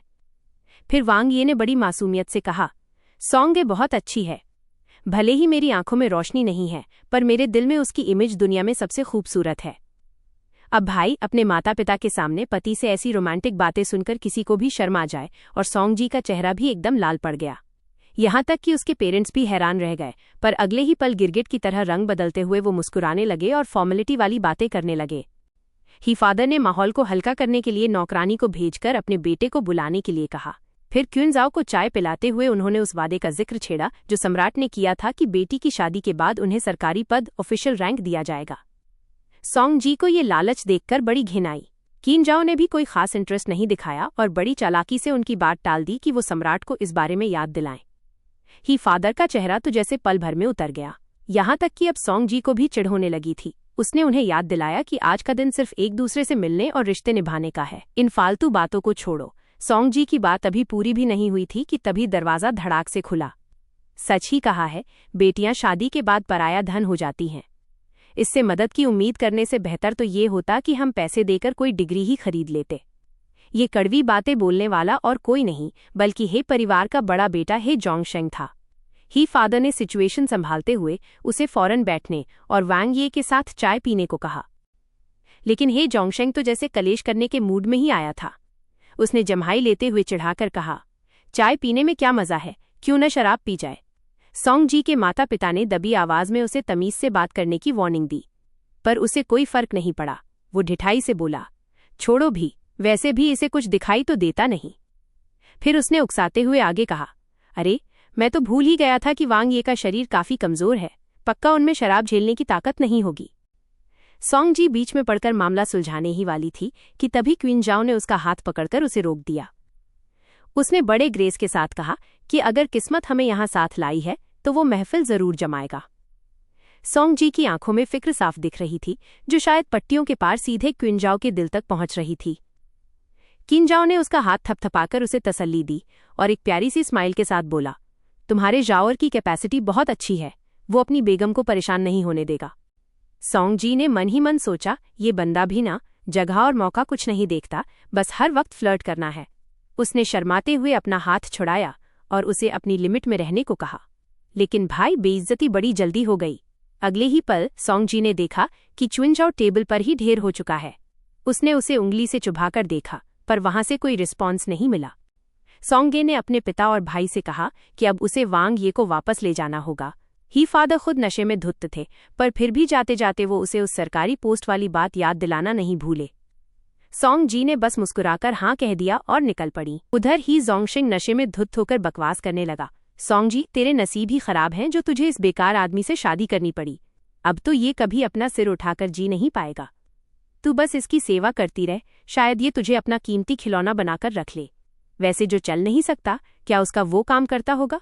इससे पहले कि वो अपनी गंदी बात पूरी करता, ऊपर से शराब की धार गिरने लगी। ही जोंगशिंग ने चौंक कर ऊपर देखा तो वहां सोंग जी खड़ी थी, जिसके हाथ में शराब का जग था। शुक्र था कि क्विंजाओ पूरी तरह बेहोश था, क्योंकि अब सोंग जी जो करने वाली थी वो उसे कभी पता नहीं चलने वाला था। हमारी फीमेल लीड का ऐसा दबदबा पहले कभी नहीं देखा गया। जब भाई ने शराब पीकर बदतमीजी की तो सोंगे ने अपनी अच्छी लड़की वाली इमेज उतार फेंकी। उसने सीधे उसके सिर पर शराब उड़ेल दी और उसका कॉलर पकड़कर उसे धमकी देने लगी। ही फादर फौरन चिल्लाए, तेरी हिम्मत कैसे हुई अपने भाई के साथ ऐसी बदतमीजी करने की? सोंग जी ने ठंडी हंसी हंसते हुए जवाब दिया, अगर बदतमीजी कर भी दी तो आप मेरा क्या बिगाड़ लेंगे? ही फादर को लगा जैसे उनकी पावर को चैलेंज किया जा रहा है और वो हाथ उठाने ही वाले थे कि सोंग जी ने झटके से ही जोंगशिंग को छोड़ दिया, जिससे वो धड़ाम से जमीन पर गिर पड़ा। ही फादर उसे धक्का देकर अपने लाडले बेटे को चेक करने के लिए जमीन पर बैठ गए। सोंग जी नफरत से अपने पिता को देख रही थी, जो सिर्फ अपने बेटे के मुंह में अंधे थे, और उसने फैसला किया कि अब इस ड्रामे को यहीं खत्म करना है। उसके पिता को अभी तक अंदाजा नहीं था कि उनकी बेटी पूरी तरह बदल चुकी है। उन्हें लगा कि शायद वांग से शादी करके उसके पंख निकल आए हैं। उन्होंने धमकी दी कि वो उसे अपनी जायदाद और परिवार से बेदखल कर देंगे और ये रिश्ता खत्म समझो। अब वो उस अपाहिज वांग के भरोसे ही जिए। ये सुनकर तो जैसे सोंग जी की मुराद पूरी हो गई। उसने उल्टा चैलेंज देते हुए कहा कि ही पिताजी, अभी के अभी लेटर लिखवाइए और मुझे इस घर से हमेशा के लिए आज़ाद कर दीजिए। सोंग जी की दलीलों के आगे ही फादर के पास बोलने के लिए शब्द ही नहीं बचे। उसने सीधा उनकी दुखती रग पर हाथ रखते हुए कहा कि आप ऐसा करने से डर रहे हैं, क्योंकि अगर मैं आपकी बड़ी बेटी नहीं रही तो भाई को मिलने वाली सरकारी पोस्ट का सपना टूट जाएगा। यही नहीं, आपको वांग यी के दिए हुए सारे कीमती तोहफे गिफ्ट्स भी लौटाने पड़ेंगे, वरना ये सम्राट के साथ धोखाधड़ी का केस बन जाएगा। ये सुनते ही बाप बेटे के होश उड़ गए। ही जोंगशिंग ने गुस्से में तिलमिलाते हुए बस वही पुरानी बातें दोहराईं कि तुम बड़ों का सम्मान करना भूल गई हो और एहसान फरामोश हो। पर सोंग जी को अब कोई फर्क नहीं पड़ता था। उसने अपना पैर सीधा ही जोंगशिंग की टांगों के बीच रखे स्टूल पर पटका और झुककर उसकी आंखों में आंखें डालकर कहा, ही यंग मास्टर, जरा अपनी औकात पहचानिए। इस पूरी डील में किसके पास ईगो दिखाने का पावर है? क्या मुझे एक व्यापारी के बेटे को ये समझाना पड़ेगा? सोंग जी की धमकी से या फिर शायद अपनी इज्जत खतरे में देखकर ही जोंगशिंग डर के मारे थर-थर कांपने लगा। सोंग जी का ये डैशिंग अवतार तो देख लिया, पर अब ये सब खत्म कैसे होगा? ट्विस्ट तो ये है कि हमारा ये अंधा हीरो असल में नशे में होने का नाटक कर रहा था और आंखें मूंद कर सब चुपचाप सुन रहा था। खैर, ये खतरनाक डिनर खत्म हुआ और वापस घर लौटते समय किंजाओ की नींद खुली। सोंगे ने फौरन फिक्र जताते हुए पूछा, वांग ये, आप ठीक तो है ना? किंजाओ ने शर्मिंदगी से अपना माथा सहलाया और बोला, मैं ठीक हूँ, पर बेगम, आप फिर से मुझे वांग ये बुलाने लगी? सोंग जी को अंदाजा नहीं था कि उसके मजाक में रखे हुए निकनेम को वो इतना सीरियसली ले लेगा। उसने बस इतना कहा कि ज्यादा शराब सेहत के लिए बुरी होती है। किंजाओ मुस्कुराया और बोला कि पति पत्नी को एक दूसरे की मदद करनी ही चाहिए, लेकिन उसके मन में कुछ और ही चल रहा था। किंजाओ मन ही मन सोच रहा था कि नशे की हालत में ये सोंग जी उस असली वाली से बिल्कुल अलग लगती है। सीन अब फ्लैशबैक में ही फैमिली के घर जाता है, जहां सोंग जी ने उनके साथ एक डील साइन की थी। शर्त ये थी कि वो अपना पूरा दहेज डाउरी वापस कर देगी, लेकिन बदले में अगले 3 सालों तक ही फैमिली जाओ वांग मैंशन से कोई भी डिमांड नहीं कर पाएगी। ही फैमिली वाले हैरान थे कि ये लड़की इतनी बड़ी बड़ी धमकियां दे रही थी, पर आखिर में ऐसी कॉन्ट्रैक्ट साइन करवा रही है जिसमें उसका कोई फायदा ही नहीं है। सॉन्ग जी बस मुस्कुरा दी, क्योंकि उसे पता था कि ये उसके लिए एक सुपर प्रॉफिटेबल डील है। अगर ही फैमिली को पता चलता कि सॉन्ग जी के पास उन्हें बर्बाद करने के कितने पैंतरे हैं तो शायद वो वहीं खून की उल्टियां कर देते। खैर, लालच में आकर उन्होंने तुरंत कागजों पर साइन कर दिए। आखिरकार शादी के वक्त दिखावे के चक्कर में उन्होंने बहुत ज्यादा दहेज दे दिया था और अब उन्हें लगा कि बेटी का दिमाग सटक गया है तो क्यों ना अपना सारा माल वापस ले लिया जाए। स्टैंप लगने के बाद सॉन्ग जी ने बड़े सुकून से कॉन्ट्रैक्ट अपने पास रख लिया और उन्हें वार्निंग दी कि अगर उन्होंने वादा तोड़ा तो दहेज की रकम से 10 गुना ज्यादा हर्जाना भरना पड़ेगा। उसने ये भी कहा कि वो भाई की सरकारी नौकरी लगवाने में मदद जरूर करेगी। ये सुनते ही जोंगशेंग के सुर बदल गए। वो कहने लगा कि हम तो अपने ही लोग हैं, हिसाब किताब इतना पक्का नहीं रखना चाहिए, औरतें भी न कितनी छोटी सोच वाली होती हैं। अब उसे सॉन्ग जी की पुरानी बदतमीजी से भी कोई दिक्कत नहीं थी। सॉन्ग जी ने बस इतना ही कहा, जो चीज़ पैसों से सुलझ सकती है वो कोई बड़ी बात नहीं है, उसमें फालतू के इमोशंस नहीं लाने चाहिए। जैसे ही वो वापस जाओ वैंग मैंशन पहुंचे, सॉन्ग जी थककर बिस्तर पर गिर गई। पूरा दिन भागदौड़ करने के बाद आखिरकार वो वापस आ गई थी। जरूरी काम निपट चुके थे और उसकी बॉडी भी अब पूरी तरह रिकवर होकर फुल पावर मोड में आ गई थी। कल से वो अपना असली मिशन शुरू करने वाली थी, यानी जाओ वैंग मैंशन के पुनरुत्थान रिवाइवल का मास्टर प्लान। बिस्तर की खुशबू लेते हुए सॉन्ग जी ने बिस्तर से चाय की एक हल्की सी खुशबू आ रही थी, जिसे महसूस करते ही सॉन्ग जी ने चादर को गले लगा लिया और उसे रगड़ने लगी। वो मजे में बड़बड़ाई, हा जाओ सच में कितना प्यारा और सॉफ्ट है, लेकिन भाई ये तो एकदम एम्बैरेसिंग मोमेंट हो गया। सॉन्ग जी मजे से क्यूंजाओ की खुशबू वाले कंबल के साथ खेल रही थी और तभी खुद असली हकदार ने उसे रंगे हाथों पकड़ लिया। क्यूंजाओ ने शर्माते हुए कहा कि उसे सॉन्ग जी से कुछ जरूरी बात करनी है और एक कागज उसकी तरफ बढ़ा दिया। सॉन्ग जी पहले तो उस पर लिखी खूबसूरत हैंडराइटिंग को देखती रह गई, पर जैसे ही उसे समझ आया कि ये जमीन के कागजात, लैंड डीड्स और ट्रांसफर एग्रीमेंट हैं तो वो हैरान रह गई। उसने पूछा, इसका क्या मतलब है? क्या तुम मोहमाया छोड़कर सन्यासी बनने वाले हो? उसके दिमाग में तो क्यूंजाओ का एक साधु वाला अवतार भी घूमने लगा जो दुनिया से पूरी तरह बेखबर है। जब क्यूंजाओ ने इससे मना किया और कहा कि ये सब अब उसे अपनी बेगम के हवाले कर देना चाहिए, तब सॉन्गे का दिमाग बिजली की तरह दौड़ा। उसने पूछा, कहीं ऐसा तो नहीं कि जब मैं नशे में बातें कर रही थी तब तुमने सब सुन लिया था? उसने मन ही मन एक सीन इमेजिन किया जहां वो और क्यूंजाओ मिलकर ही फैमिली से दहेज और सरकारी पद ऐंठने का कोई बड़ा गेम खेल रहे हैं। तभी दोनों एक साथ बोलने लगे। एक सफाई दे रहा था कि वो अपने घर वालों की मदद के लिए दहेज नहीं मांग रही है और दूसरा ये समझा रहा था कि वो जानबूझकर नशे का नाटक नहीं कर रहा था। इसके बाद दोनों के बीच एक अजीब सी खामोशी छा गई। यहाँ एक तरफ व्हाइट लोटस बनी लड़की थी और दूसरी तरफ कमजोर होने का नाटक करने वाला बंदा। माहौल इतना ऑकवर्ड था कि कोई भी वहां से भाग खड़ा हो। फिर क्यूंजाओ ने बड़े प्यार से सॉन्गे को पहले बोलने का मौका दिया। सॉन्ग जी ने सीरियस होकर कहना शुरू किया, जाओ, शायद तुम्हें लग रहा होगा कि मैं दहेज वापस करके ही फैमिली की तिजोरी भर रही हूं, क्योंकि इतने सारे पैसों के बदले सिर्फ 3 साल तक कोई डिमांड न करने का वादा लेना किसी को भी बेवकूफ़ी लग सकता है, लेकिन मेरा इरादा वो नहीं था। सॉन्ग जी अपनी बात पूरी भी नहीं कर पाई थी कि क्यूंजाओ ने ऐसे चेहरा बनाया जैसे वो उसकी हर बात समझ गया हो। क्यूंजाओ ने बड़ी समझदारी से कहा कि वो समझता है कि उसे अपने साले साहब के बिगड़ैल स्वभाव का अंदाजा है और शायद इसीलिए उसने भविष्य की मुसीबतों से बचने के लिए पहले ही दूरियां बना ली हैं। सॉन्ग जी हैरान रह गई कि ये बंदा इतना स्मार्ट कैसे है। क्यूंजाओ ने बड़े प्यार से उसका हाथ थामा और उसे घर की असली मालकिन मानते हुए सारी प्रॉपर्टी उसके नाम करने का फैसला कर लिया। ऊपर से तो वो बहुत नेक और सच्चा लग रहा था, लेकिन असल में ये क्यूंजाओ का एक टेस्ट था। वो देखना चाहता था कि क्या वो इसे एहसान मानकर खुशी खुशी स्वीकार कर लेगी या फिर इसे पैसों की बेइज्जती समझकर ठुकरा देगी। देखा जाए तो दोनों ही ऑप्शंस पूरी तरह सही नहीं थे। लेकिन भाई, हमारी सॉन्ग जी आखिर 21वीं सेंचुरी की एक आज़ाद ख्याल लड़की है। उसने सीधा पूछा, क्या मैं इसमें एक शर्त जोड़ सकती हूँ? उसका मानना था कि किसी भी कॉन्ट्रैक्ट का असली मतलब दोनों तरफ का फायदा होना चाहिए, तभी पार्टनरशिप टिकती है। उसने साफ कह दिया कि इस डील में सिर्फ क्यूंजाओ की तरफ से सब कुछ दिया जा रहा है और वो अपनी पहली पार्टनरशिप को इतनी जल्दी खत्म होते नहीं देखना चाहती। जिस बिजनेस में कोई फ्यूचर ना दिखे उसमें उसे कोई इंटरेस्ट नहीं था। क्यूंजाओ तो बिल्कुल ब्लैंक हो गया और उसने पूछा कि फिर उसे क्या बदलाव सही लगते हैं। सॉन्ग जी ने थोड़ा सोचा और एक नई शर्त लिख दी। उसने तय किया कि वो क्यूंजाओ की जायदाद और सैलरी को एक इन्वेस्टमेंट की तरह यूज करेगी और 3 महीने के अंदर वैंग मैंशन की टोटल वेल्थ को 3 गुना बढ़ाकर दिखाएगी। और हाँ, उसने एक पेनल्टी भी रखी कि जो भी इस शर्त को पूरा नहीं कर पाएगा उसे दूसरे की हर बात माननी होगी और उसकी हर डिमांड बिना किसी सवाल के पूरी करनी होगी। क्यों? मंजूर है। किनजाओ के चेहरे पर हैरानी थी, पर उसने मुस्कुराते हुए इस डील को मान लिया। साफ था कि सोंगजी उसके इस टेस्ट में पूरी तरह पास हो गई थी। अब अगले कुछ दिनों तक सोंगजी का अजीब सिलसिला शुरू हुआ। वो सुबह निकलती और देर रात को घर लौटती। आखिर वांग ये की सैलरी लेकर वो शहर के इन रंगीन और शोर शराबे वाले इलाकों में क्या गुल खिला रही थी। इधर ली नियांग ने क्युनजाओ को रिपोर्ट दी कि कीईआर को जहर के जरिए कंट्रोल कर लिया गया है और अब वो सिर्फ एक कठपुतली बनकर रह गई है जो हर ऑर्डर मानेगी। उसने ये भी चालाकी दी कि क्यों न बेगम के शरीर में भी ये जहर डाल दिया जाए ताकि किसी को शक भी न हो। लेकिन इससे पहले कि वो अपनी बात पूरी करती, क्युनजाओ ने उसे सख्ती से मना कर दिया और साफ कह दिया कि अब से वो सोंगजी को इस घर की मालकिन की तरह ट्रीट करे।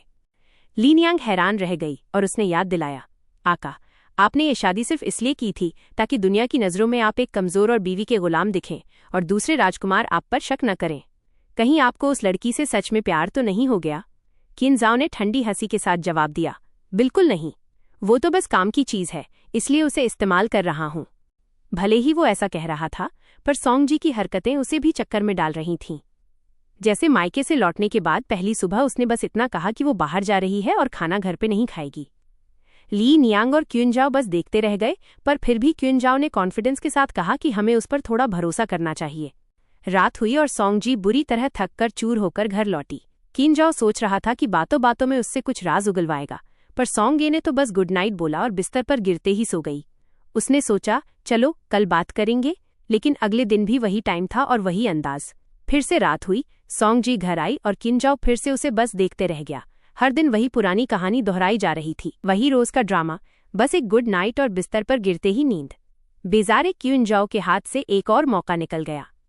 तीसरा दिन भी वैसे ही गुजरा। सोंगजी सुबह निकलती और देर रात को लौटती।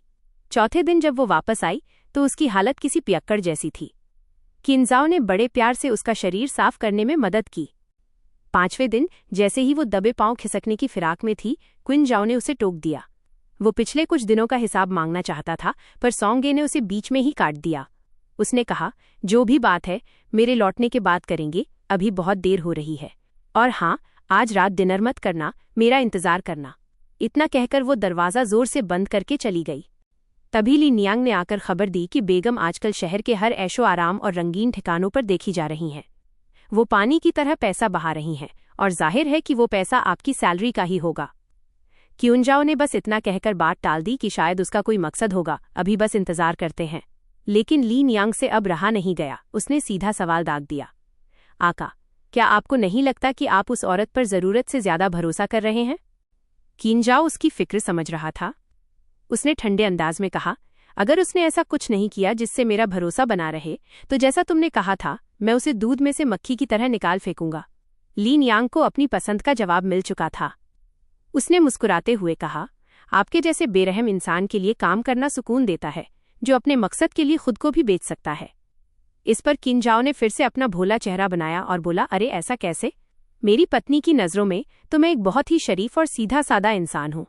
रात दोबारा हुई और सोंगजी वापस आ गई, लेकिन इस बार वो थकी हुई नहीं, बल्कि पूरे जोश में थी और ढेर सारा सामान समेटे हुए घर लौटी थी।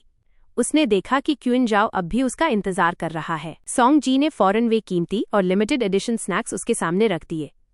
किनजाओ ने पूछा कि क्या वो रोजाना सिर्फ यही सब खरीदने के लिए बाहर जा रही थी।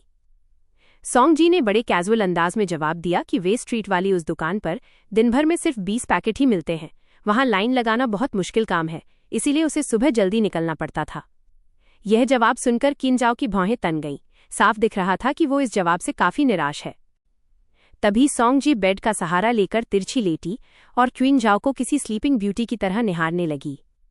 अचानक उसके दिमाग में एक सवाल कौंधा नॉवल में लिखा था कि क्विनजाओ के शरीर में कोल्ड पॉइजन होने की वजह से उसके पैरों ने काम करना बंद कर दिया है, तो क्या इसका मतलब उसकी तीसरी टांग भी बेकार हो चुकी है?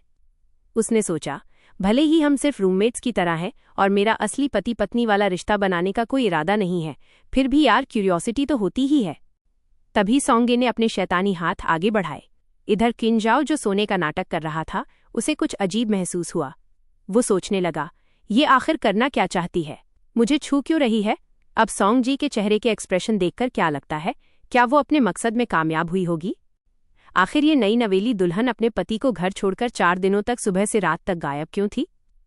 रात होते ही जब क्युनजाओ ने उसे ढेर सारे मिठाई के डब्बों के साथ देखा, तो उसने बताया कि वो खास तौर पर उसके लिए लाइन में लगकर ये लाई है, पर क्यूनजाओ को इस बात पर यकीन नहीं हुआ। अब वो सॉन्ग जी के पीछे पड़ा था कि उसे असली वजह बताए। आखिर वो इतने दिनों से बाहर क्या कर रही थी और अपने पति के प्रति इतनी ठंडी क्यों हो गई थी। इस पर सॉन्गे ने अपना छोटा सा सीना पीटते हुए एक मशहूर वाली मासूमियत दिखाई। भाई, इस दबंग लड़की का ये क्यूट अंदाज वाकई देखने लायक था। सॉन्ग जी ने सोचा कि वाकई उसे अपने इन्वेस्टर को पिछले कुछ दिनों की प्रोग्रेस रिपोर्ट दे देनी चाहिए, वरना ये तो सरासर धोखा होगा। उसने क्यूनजाओ की तरफ एक स्वीट डिश बढ़ाते हुए कहा कि आज रात उसने डिनर न करने को इसीलिए कहा था ताकि वो इन खास मिठाइयों का मजा ले सके। क्यूनजाओ ने वो डिश तो ले ली, पर मन ही मन सोचा कि अगर इसने सरप्राइज देने जैसी कोई फालतू बात की तो वो फौरन ली नियांग को बुला लेगा। तभी सॉन्ग जी बड़े सीरियस अंदाज में अपनी रिपोर्ट देने लगी। उसने याद दिलाया कि कैसे उन्होंने मैंशन की प्रॉपर्टी को बढ़ाने का वादा किया था, इसीलिए वो कोई नया बिजनेस शुरू करने का सोच रही है। पिछले कुछ दिनों से वो बाजारों और रेस्टोरेंट्स के चक्कर सिर्फ इसीलिए काट रही थी ताकि कमाई का कोई अच्छा जरिया देख सके, पर उसका कंक्लूजन ये था कि यहाँ सब कुछ बेकार है। क्यूनजाओ को वो मिठाई काफी पसंद आई थी, इसलिए उसने सोचा कि इसके इस नाकाम काम को इग्नोर कर दिया जाए। उसने दिलासा देते हुए कहा कि बिजनेस की समझ होना बहुत बड़ी बात है। बड़े बड़े खानदानी व्यापारी भी सालों की मेहनत के बाद ही इसमें पैर जमा पाते हैं, तो अगर इसे रास्ता नहीं मिल रहा तो ये नॉर्मल है। क्यूनजाओ को गलत फहमी में देख सॉन्ग जी ने तुरंत हाथ हिलाकर उसे टोका और कहा, मेरे बेकार कहने का मतलब ये नहीं था कि मैं नहीं कर पाई, बल्कि यहाँ का बिजनेस एनवायरनमेंट ही खराब है। उसने समझाया कि यहाँ के बड़े रेस्टोरेंट ज्यादातर सरकारी अफसरों के हैं, जहाँ खाना बहुत ज्यादा ऑयली और हैवी होता है और सालों से वही पुराना टेस्ट चला आ रहा है जो अब बिल्कुल भी अच्छा नहीं लगता। जिन दुकानों का टेस्ट थोड़ा बेहतर है उनके पास स्टाफ की कमी है और वो अपनी रेसिपी शेयर होने के डर से काम बढ़ा नहीं पा रहे। वहीं छोटे ढाबों के पास कोई खास डिश नहीं है और वो बस खुद तक ही सीमित हैं। ऊपर से अफसरों का दबदबा अलग है, जबकि यहाँ चीजें और भी बेहतर तरीके से की जा सकती हैं। ये सुनते हुए क्यूनजाओ ने एक और मिठाई का टुकड़ा उठाया। क्यूनजाओ मिठाई खाते हुए मन ही मन सोच रहा था कि भले ही फैमिली की 3 पीढ़ियां बिजनेस में रही हों, पर उनकी बड़ी बेटी ने तो कभी दुकान की दहलीज तक नहीं लांघी, फिर भी ये इतनी बड़ी बड़ी बातें कर रही है। उसने पूछ ही लिया, तो बेगम क्या आप चाहती हैं कि मैं आपके लिए कुछ करूं? सॉन्ग जी ने मुस्कुराते हुए उसके कप में चाय भरी और कहा, वैसे तो आपका साथ होना ही मेरे लिए बहुत बड़ी हिम्मत है, लेकिन मुझे आपसे एक छोटा सा काम है। क्यूनजाओ के पूछने पर उसने बताया कि उसे एक शानदार कैलीग्राफी वाला साइन बोर्ड लिखवाना है और साथ ही चाय के साथ मैच करने वाली कुछ खास मिठाइयों को चुनने में मदद चाहिए। आखिर सब कुछ देखने के बाद उसे लगा कि फ्रूट टी और स्वीट केक की दुकान खोलना ही सबसे फायदे का सौदा होगा। क्यूनजाओ थोड़ा हैरान हुआ, तो क्या आप कोई टी हाउस खोलना चाहती हैं? सॉन्ग जी ने कहा, हाँ, कुछ वैसा ही समझिए। इस पर क्यूनजाओ ने अपनी शंका जाहिर की, देखिए, मैं मदद तो कर दूंगा, पर टी हाउस में अक्सर मुसाफिर या बिजनेस की बातें करने वाले मर्द ही रुकते हैं, ऐसे में सिर्फ मीठी चीजों पर फोकस करना थोड़ा रिस्की नहीं होगा? सॉन्ग जी ने बड़े बेफिक्र अंदाज में जवाब दिया, रिस्क है तो इश्क है। बड़े फायदे के लिए थोड़ा रिस्क तो लेना ही पड़ता है, बस आप देखते जाइए। क्यूनजाओ ने सोचा कि चलो कोई बात नहीं, इसे थोड़ा हाथ पांव मार लेने देते हैं। उसे खामोश देख सॉन्ग जी खुश हो गई और सोचने लगी कि ये बंदा कितना प्यारा है। इसने एक बार भी नहीं पूछा कि मैंने कितने पैसे उड़ा दिए। वाकई ये तो मेरा एंजल इन्वेस्टर निकला। तभी क्यूनजाओ ने हिचकिचाते हुए पूछा, क्या आप कल भी बाहर जाएंगी? शायद हम दोनों साथ में। पर सॉन्गे उसका इशारा समझ ही नहीं पाई और हाथ हिलाकर बोली, अरे नहीं नहीं, बड़ी मुश्किल से छुट्टी मिली है, कल तो मैं जमकर सोऊंगी। बेचारा क्यूनजाओ, जो उसे बाहर ले जाने का प्लान बना रहा था, बस एक ठंडी आ भरकर रह गया और मन ही मन बोला, ठीक है भाई, सोलो। अरे भाई, ये सुबह सुबह ही लड़का इतना फॉर्म में कैसे आ गया? पिछले कुछ दिनों की भागदौड़ के बाद सॉन्गे तो अभी चैन की नींद सो रही थी, लेकिन क्यूनजाओ अपनी आदत के मुताबिक जल्दी जाग गया और बस उसे निहारने लगा। उसे समझ नहीं आ रहा था कि आखिर ये लड़की चीज क्या है। इन्वेस्टिगेशन रिपोर्ट्स के हिसाब से तो वो सिर्फ किताबी ज्ञान रखने वाली एक शरीफ घर की लड़की थी, जिसे दुनियादारी का कोई अनुभव नहीं था, लेकिन हकीकत तो बिल्कुल उलट थी।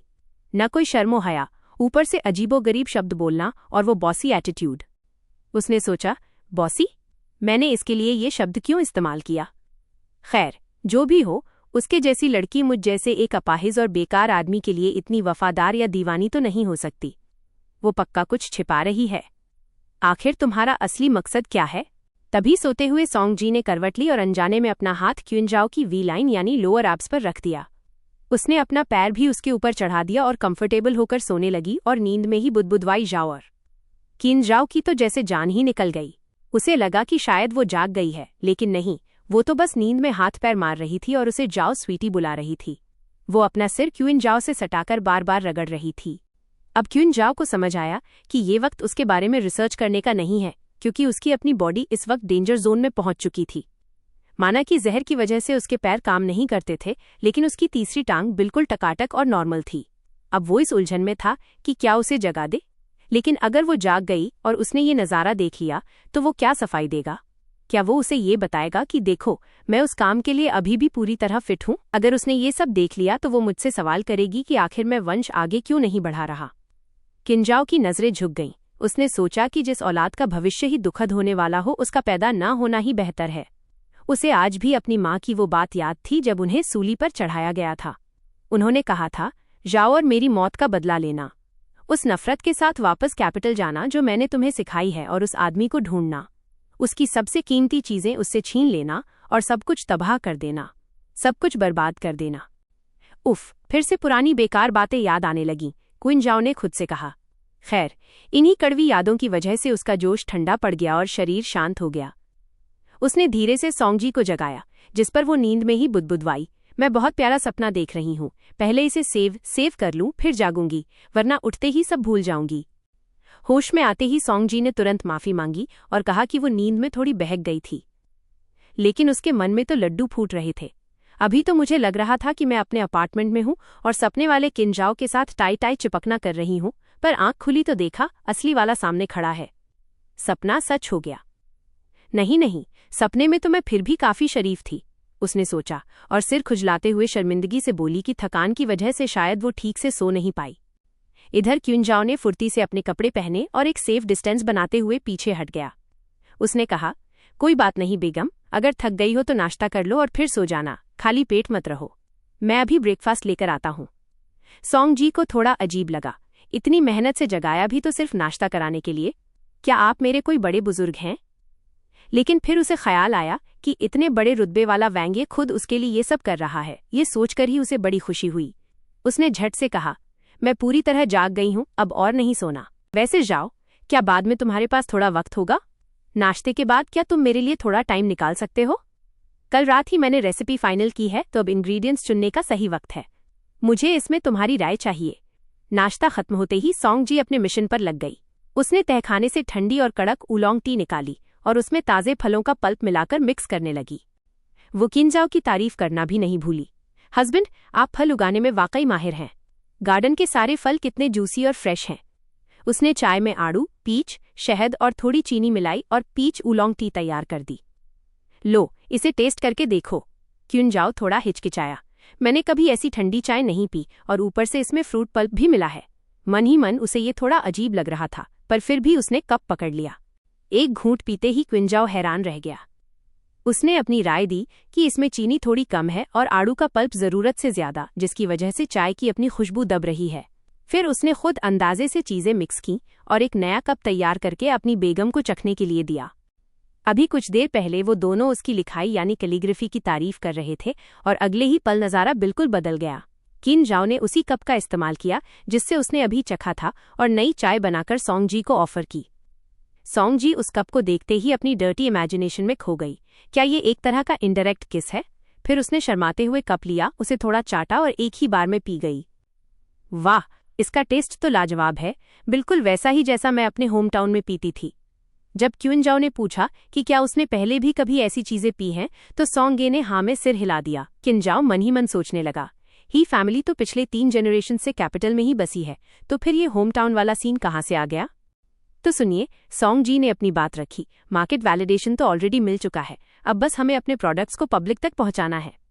किंजाओ ने पूछा, तो मैडम का अगला मास्टर प्लान क्या है? सोंगजी के चेहरे पर एक नॉटी स्माइल आ गई। सिंपल है, सबसे पहले तो हम आपके कोर्टयार्ड के वो प्रीमियम क्वालिटी फ्रूट्स यूज करेंगे, और साथ में वो फ्लावर्स और हर्ब्स जो चाय बनाने के काम आ सकें। उसके बाद मुझे आपके कैलीग्राफी स्किल्स की सख्त जरूरत पड़ेगी। मैं चाहती हूं कि आप एक बढ़िया सा साइन बोर्ड लिखें और उस पर अपना रॉयल सील भी ठोक दें। ग्रैंड ओपनिंग पर हम इसी बात का हाइप क्रिएट करेंगे कि ये प्रिंस की फेवरेट ड्रिंक्स हैं। बस फिर क्या, सीधा सेलिब्रिटी इफेक्ट। लोग क्यूरियोसिटी में ही सही खुद ब खुद खींचे चले आएंगे। किंजाओ ने भौहें सिकोड़ी। Celebrity effect? ये क्या बला है? अरे ये बेसिक साइकोलॉजी है, उसने समझाया। भले ही कोई खुद प्रिंस न बन पाए, लेकिन प्रिंस की फेवरेट चाय पीकर वो खुद को रॉयल तो फील करा ही सकता है ना। हम उन्हें रॉयल्स की लाइफस्टाइल में झांकने का एक मौका दे रहे हैं। हम सिर्फ खाना नहीं बेच रहे, हम एक स्टेटस बेच रहे हैं। समझ रहे हैं ना आप? क्यून जाओ उसे देखता रह गया। मन ही मन सोचने लगा कि ये वो नाजुक ही फैमिली की बेटी तो बिल्कुल नहीं लगती। ये तो पक्की बिजनेसवुमन है जो प्रॉफिट के लिए शाम, दाम, दंड, भेद सब यूज कर सकती है। पर अगर ये ही फैमिली की बेटी नहीं है तो फिर इसने ओल्ड मैन ही के साथ डील कैसे क्रैक की? खैर, अभी थोड़ा और टेस्ट लेना पड़ेगा। खिनजाओ ने ब्रश उठाया और लिखना शुरू कर दिया। अगर मेरी मैडम को मुझसे इतनी उम्मीदें हैं तो मैं भी अपनी पूरी कोशिश करूंगा, भले ही मेरा ये टाइटल बस नाम का ही क्यों ना हो। सोंगजी ने उन पावरफुल और क्लीन स्ट्रोक्स को देखा और उसके मन में तो जैसे लड्डू फूटने लगे, काम बन गया। सोंगजी मन ही मन सोचने लगी कि लोग सच ही कहते थे, क्यूइनजाओ अपनी डिसेबिलिटी को छोड़कर हर मामले में एकदम परफेक्ट है, सच में एक आइडियल रूममेट। तभी अचानक चटाक की आवाज हुई और उसके हाथ से ब्रश गिर गया। क्यूइनजाओ ने अपना सीना जकड़ लिया और उसका शरीर हल्का सा कांपने लगा, पर फिर भी उसने सिर उठाकर एक फीकी मुस्कान दी। उसने बस इतना कहा, बस पुरानी बीमारी का दर्द उभरा है, मुझे आराम करने के लिए ले चलिए। तभी सोंगजी को याद आया कि नॉवल में लिखा था कि कैसे एम्परर को बचाने के चक्कर में क्यूइनजाओ को एक जहरीला तीर लगा था। वो कोल्ड पॉइजन इतना खतरनाक था कि रॉयल डॉक्टर्स भी उसे पूरी तरह खत्म नहीं कर पाए। उन्होंने बस उस जहर को पैरों की तरफ पुश कर दिया, जिसकी वजह से वो चल नहीं पाता था। पर इसकी वजह से उसे हर महीने असहनीय दर्द झेलना पड़ता था, जिससे उसका शरीर किसी लाश की तरह ठंडा पड़ जाता था। उसे इस तरह दर्द छुपाते देख सोंगजी का दिल पसीज गया। उसने फौरन कहा, प्रिंस, आप घबराइए मत, मैं अभी आपके लिए गर्मी का इंतजाम करती हूँ। गर्मी का इंतजाम? क्यूइनजाओ हैरान रह गया कि उसे कैसे पता चला कि मुझे ठंड लग रही है।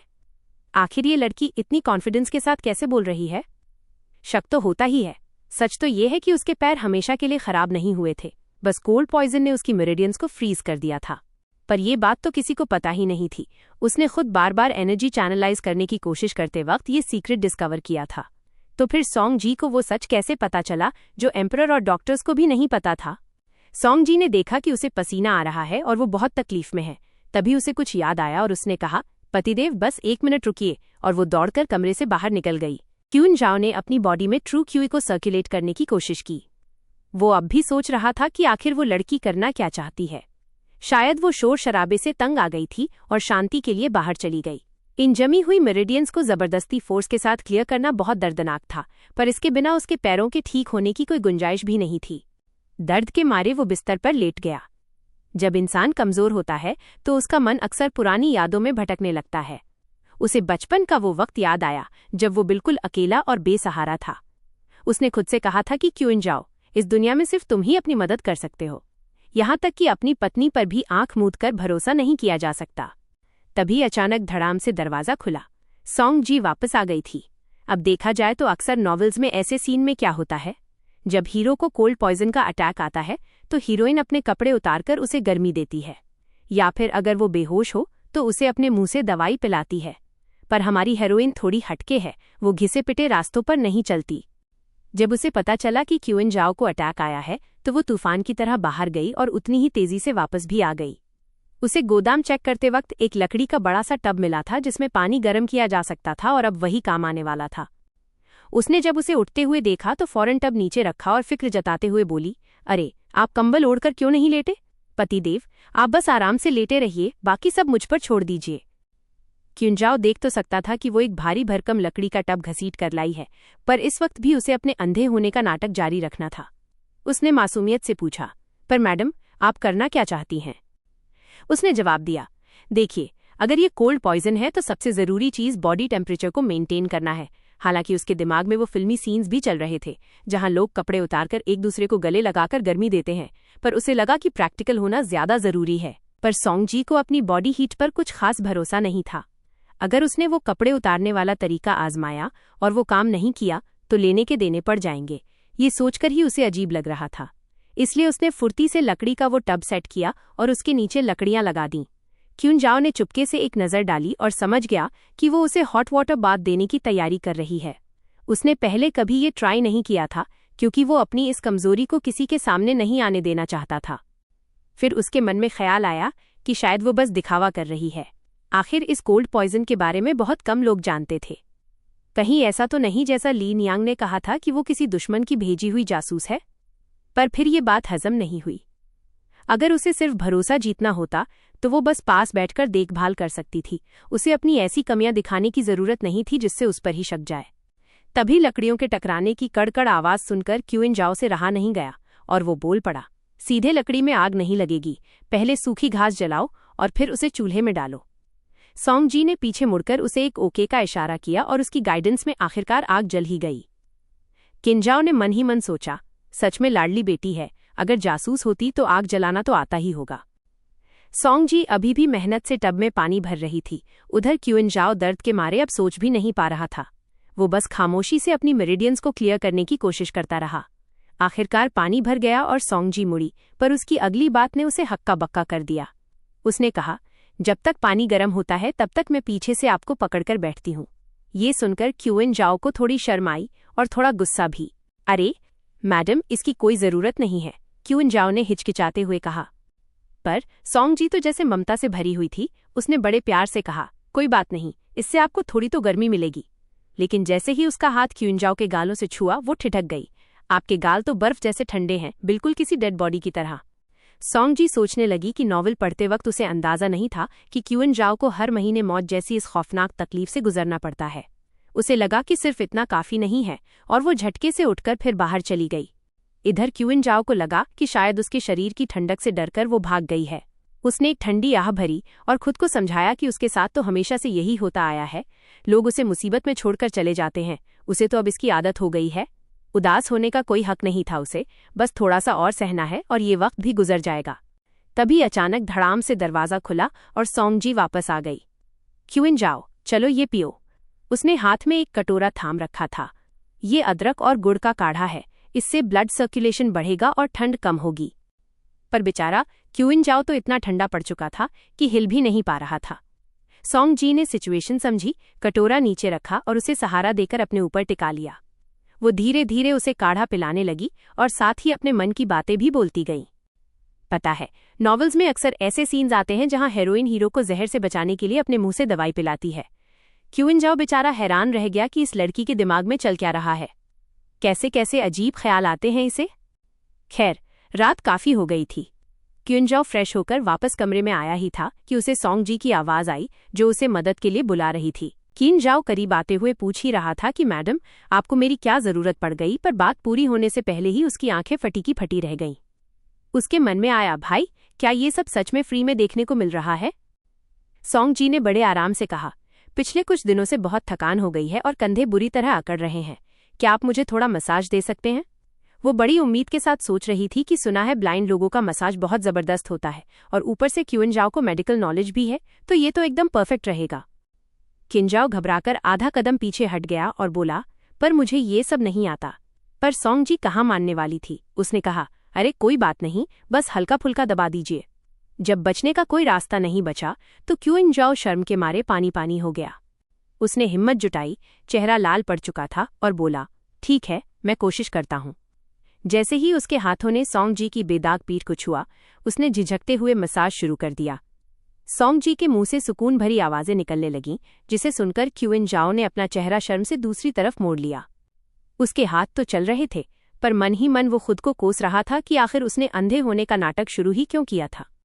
जैसे जैसे सॉन्ग जी उसकी तारीफ करती गई, कमरे का माहौल एकदम रोमांटिक और गहरा होता गया। तभी अचानक पासा पलट गया और बेचारी खूबसूरत हसीना को ही गोद में उठा लिया गया। क्यूइन जाओ एकदम दंग रह गया। क्या सॉन्ग जी सच में कह रही थी कि वो अपने मुंह से उसे दवाई पिलाएगी? सॉन्ग जी के चेहरे पर हल्की सी लाली छा गई। उसने झटपट बात संभाली, अरे आप टेंशन मत लीजिए, मैं ऐसा कुछ नहीं करने वाली। जब आप आराम से दवा पी सकते हैं तो ड्रामे की क्या जरूरत है? वैसे भी हम दोनों अभी इतने क्लोज भी नहीं हुए हैं। ये सुनकर क्यूइन जाओ चिढ़ गया। इतने क्लोज नहीं हुए मतलब? ये क्या बात हुई? वो जितना सोच रहा था उसे उतना ही गुस्सा आ रहा था। शादी हो चुकी है हमारी और ये कह रही है कि हम अभी जान पहचान वाले ही हैं। जब उसने दवा खत्म कर ली तो सॉन्ग जी ने किसी छोटे बच्चे की तरह उसकी तारीफ की। फिर पानी चेक करते हुए बोली, पानी एकदम परफेक्ट गर्म हो चुका है, अब बारी है आपके बात की। चलिए पतिदेव, मैं आपके कपड़े उतारने में मदद करती हूँ। ये कहते ही वो बड़े उत्साह से काम पर लग गई। उसकी शर्ट उतारते ही क्यूइन जाओ की मस्कुलर बॉडी बाहर आ गई। वाकई नज़ारा काफी अट्रैक्टिव था। डरिए मत, मैं बहुत ताकतवर हूँ, आपको गिरने नहीं दूंगी, कहते हुए सोंग जी ने उसे प्रिंसेस स्टाइल में अपनी गोद में उठा लिया। क्यूइन जाओ शर्म के मारे बस लंबी लंबी सांसें भरता रह गया। जैसे ही वो पानी में उतरा, सोंग जी ने फिक्र के साथ पूछा, कैसा लग रहा है? क्या थोड़ा आराम मिला? क्यूइन जाओ ने महसूस किया और दंग रह गया। अजीब बात है, सच में दर्द थोड़ा कम लग रहा है। उसकी मेरिडियंस अब पूरी तरह ब्लॉक नहीं थीं। उसने सोचा कि अगर वो इस वक्त अपनी पावर यूज करके जहर को बाहर धकेले तो शायद उतना असहनीय दर्द नहीं होगा। उसने हैरानी से पूछा, तो क्या कोल्ड पॉइजन के असर को सच में कम किया जा सकता है? इस पर सोंग जी ने मासूमियत से जवाब दिया, मुझे तो ज्यादा कुछ पता नहीं, पर जब इतनी ठंड लग रही है तो जहर से लड़ने के बजाय पहले शरीर को गर्म करना ही तो सेंस बनाता है ना? सोंग जी की इस सीधी सी बात ने जैसे क्यूइन जाओ के लिए एक नई राह खोल दी थी। अगर अच्छा न लगे तो खुद को कंफर्ट देने का रास्ता ढूंढो। कितनी सिंपल सी बात है, पर अपनी ये बेसिक इंस्टिंक्ट वो दिखावे की इस जिंदगी में जैसे भूल ही चुका था। अब उसके हाथ थोड़े हिलने लगे थे। उधर सोंग जी टब में अदरक के टुकड़े काटने लगी ताकि ब्लड सर्कुलेशन और बेहतर हो सके। तभी क्यूइन जाओ ने उसे टोका, मेडिकेटेड बाथ में अदरक ज्यादा नहीं डालनी चाहिए। ओह, ज्यादा हो गया क्या? सॉरी, मुझे इन चीजों का ज्यादा आइडिया नहीं है, सोंग जी ने मुस्कुराते हुए कहा, पर मेरी लर्निंग पावर काफी अच्छी है। अगर कहीं भी कुछ गड़बड़ लगे तो आप बेझिझक बोल दीजिएगा। क्यूइन जाओ हैरान था कि आखिर उसकी मैडम उस पर इतना भरोसा कैसे कर लेती है, जबकि वो दिखने में इतना कमजोर और लाचार है। अरे, दवाओं के मामले में आपसे बेहतर भला कौन जानता होगा, सोंग जी ने चहकते हुए कहा। पूरे मार्शल वर्ल्ड में यी जू एवेन डेंगुई के अलावा भला प्रिंस क्वीन के हाथों के जादू का मुकाबला कोई कर सकता है क्या? क्यूइन जाओ एकदम सन्न रह गया। उसके पास बोलने के लिए शब्द ही नहीं थे। सोंग जी ने पानी चेक किया, तापमान अब थोड़ा कम हो गया था। लीजिए, काम हो गया। पर क्यूइन जाओ से रहा नहीं गया। उसने पूछ ही लिया कि उसे उसके मेडिकल स्किल्स के बारे में कैसे पता चला। जाहिर है, क्योंकि आपने मुझे वो वेडिंग केक्स खाने से रोका था। क्या कोई नॉर्मल इंसान सिर्फ सजावट देखकर बता सकता है कि मिठाई में जहर है? क्यूइन जाओ को अंदाजा नहीं था कि अपनी शादी के पहले ही दिन उसने अपनी पोल खोल दी थी। वो शर्म के मारे सिर झुकाए बैठा रहा। तभी सोंग जी अचानक उसके करीब आई और शरारत से बोली, मजाक कर रही हूँ, मैं तो बस आपको उल्लू बना रही थी। अब क्यूइन जाओ सोच में पड़ गया कि आखिर ये लड़की चाहती क्या है। अरे, मुझे आपके मार्शल वर्ल्ड वाले नाम के बारे में इसलिए पता है क्योंकि मैंने एक नॉवल पढ़ी है। सोंग जी ने इतनी मासूमियत से ये बात कही जैसे किसी प्रिंस का सबसे बड़ा राज एक मामूली कहानी की किताब से जानना कोई बड़ी बात न हो। क्यूइन जाओ एकदम ब्लैंक होकर पूछने लगा, नॉवल? ये क्या बला है? सोंग जी ने बड़े इत्मीनान से समझाया, इसे आप अपनी कहानियों वाली किताबों जैसा समझ लीजिए जिसमें किस्से कहानियां लिखी होती हैं। आपका मतलब है कि किसी ने मेरे ऊपर पूरी कहानी लिख डाली है? क्यूइन जाओ को अभी भी उसकी बात पर शक हो रहा था। आखिर ये सब लिखा किसने? मार्शल वर्ल्ड के किसी बंदे ने? उसने तो हमेशा अपनी पहचान छुपाकर रखी थी, फिर किसी बाहरी को ये सब कैसे पता चल सकता है? क्या उसके किसी अपने ने उसे धोखा दिया है? जब क्यूइन जाओ गहरी सोच में डूबा था, सोंग जी ने धीरे से उसका हाथ सहलाया। अरे, आपकी बॉडी तो अब गर्म हो रही है। उसे इतना खुश देखकर क्यूइन जाओ बस देखता ही रह गया।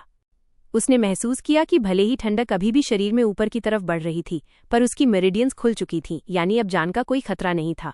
उसने सोचा कि पहले जब भी उसे ये अटैक आता था, वो अकेले ही दर्द से तड़पता रहता था। उसे कभी हॉट बाथ लेने का मौका ही नहीं मिला। वाकई, वो उस कहावत का शिकार हो गया था कि एक डॉक्टर कभी अपना इलाज खुद नहीं कर पाता। तभी सोंग जी ने चूल्हे में कुछ और लकड़ियां डाली और एक ऐसी बात कह दी जिसने क्यूइन जाओ के मन में शक का बीज फिर से बो दिया। पतिदेव, थोड़ी देर और पानी में ही रहिए। वैसे भी आपके इस दर्द के दौरे को खत्म होने में अभी कुछ घंटे और लगेंगे। आखिर सोंग जी को ये परफेक्ट टाइमिंग कैसे पता? क्या सच में कोई किताब उसका भविष्य बता रही है या कहानी कुछ और ही है? क्यूइन जाओ मन ही मन दंग रह गया। सोंग जी सच में सब कुछ जानती थी और पक्का वो अभी भी बहुत कुछ छुपा रही थी। उसने सोचा कि इस बात को ऐसे ही नहीं टाला जा सकता, इसलिए उसने सीधे पूछ लिया, मैडम, अभी आपने जो कहा मुझे कुछ समझ नहीं आया, क्या आप थोड़ा विस्तार में समझाएंगी? सोंग जी खड़ी हुई और उसकी तरफ देखकर मुस्कुराई। बिल्कुल, आज आपने जो भी किया वो सब मुझे टेस्ट करने के लिए था ना? भले ही आपने बड़े चुपके से ये सब किया और मेरी हर बात मानी, पर मैं महसूस कर सकती हूँ कि आपको मुझ पर भरोसा नहीं है। इसलिए मैं सब कुछ सच सच बता देना चाहती हूँ ताकि आपका ये खोया हुआ भरोसा वापस पा सकूं। क्यूइन जाओ को उसके इस सीधे जवाब की उम्मीद नहीं थी। उसने झटपट माफी मांगते हुए कहा, अगर मेरे व्यवहार से आपको दुख पहुंचा है तो मैं दिल से माफी चाहता हूँ, पर यह प्रिंस क्वीन वाला नाम तो बस मार्शल वर्ल्ड के लोगों की उड़ाई हुई एक अफवाह है। मुझे नहीं लगता कि कोई भी समझदार लेखक इस पर कोई कहानी की किताब लिखेगा। ये सुनकर ही मुझे बहुत अजीब लग रहा है। इस पर सोंग जी ने बड़ी शांति से जवाब दिया, पर ये इस जमाने की किताब नहीं है। क्या पता आपकी ये मैडम किसी दूसरी दुनिया से आई हो।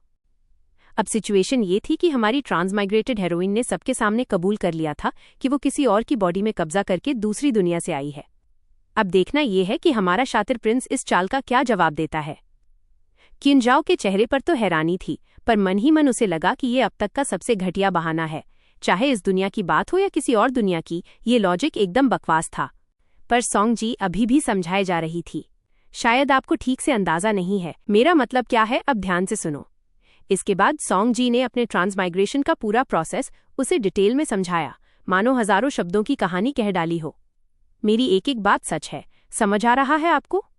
क्विनजाओ का दिमाग वाकई तेज था, वो सब समझ गया। यानी उसकी मैडम एक ऐसी जगह से आई हैं जिसके बारे में उसे कुछ अता पता नहीं है, और वो यहाँ सोल ट्रांसमाइग्रेशन के जरिए पहुंची हैं। कहानी ये थी कि अगर वो क्विनजाओ को गद्दी दिलाने में मदद करती हैं तो वो अपने घर वापस जा पाएंगी। सोंग जी ने राहत की सांस ली और तौलिया लेकर बड़े प्यार से उसके गीले बालों को सुखाने लगी। उसने कहा, पर मैं जानती हूं कि आपका राजा बनने में कोई इंटरेस्ट नहीं है, इसीलिए मैंने सोचा कि आपसे खुलकर बात कर लेनी चाहिए। इस वक्त क्विनजाओ ने अपने सिल्क रिबन को कसकर पकड़ा हुआ था। अगर उसने अब अपनी आंखें नहीं ढकीं तो उसका अंधे होने का नाटक पकड़ा जाता, इसलिए उसने खुद ही रिबन बांध लिया। पास खड़ी सोंग जी अभी भी उसे एक फैन की तरह निहार रही थी। क्विनजाओ को अभी भी उसकी बातों पर शक था, इसलिए उसने अपना मास्टर कार्ड खेला।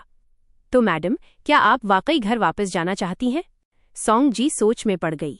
हाँ, काफी मन तो है। आखिर मेरे बिजनेस शेयर्स और दोस्त सब वहीं तो हैं, और सच कहूं तो यहाँ बहुत सी चीजें बड़ी अजीब और मुश्किल हैं। भाई, स्मार्टफोन और फ्लश टॉयलेट के बिना जीना भी कोई जीना है। तभी क्विनजाओ ने अपनी नजरें झुकाईं और धीरे से कहा, मेरे पैर शायद ठीक हो सकते हैं। ये सुनकर सोंग जी दंग रह गई। किताब में तो ऐसा कहीं नहीं लिखा था, पर अचानक उसने ये बात क्यों छेड़ी? क्विनजाओ के चेहरे पर एक अजीब सा गंभीर भाव था। अगर वीडियो पसंद आए तो लाइक करके सपोर्ट दिखा देना, मैं इस सीरीज को कंटिन्यू करूंगा।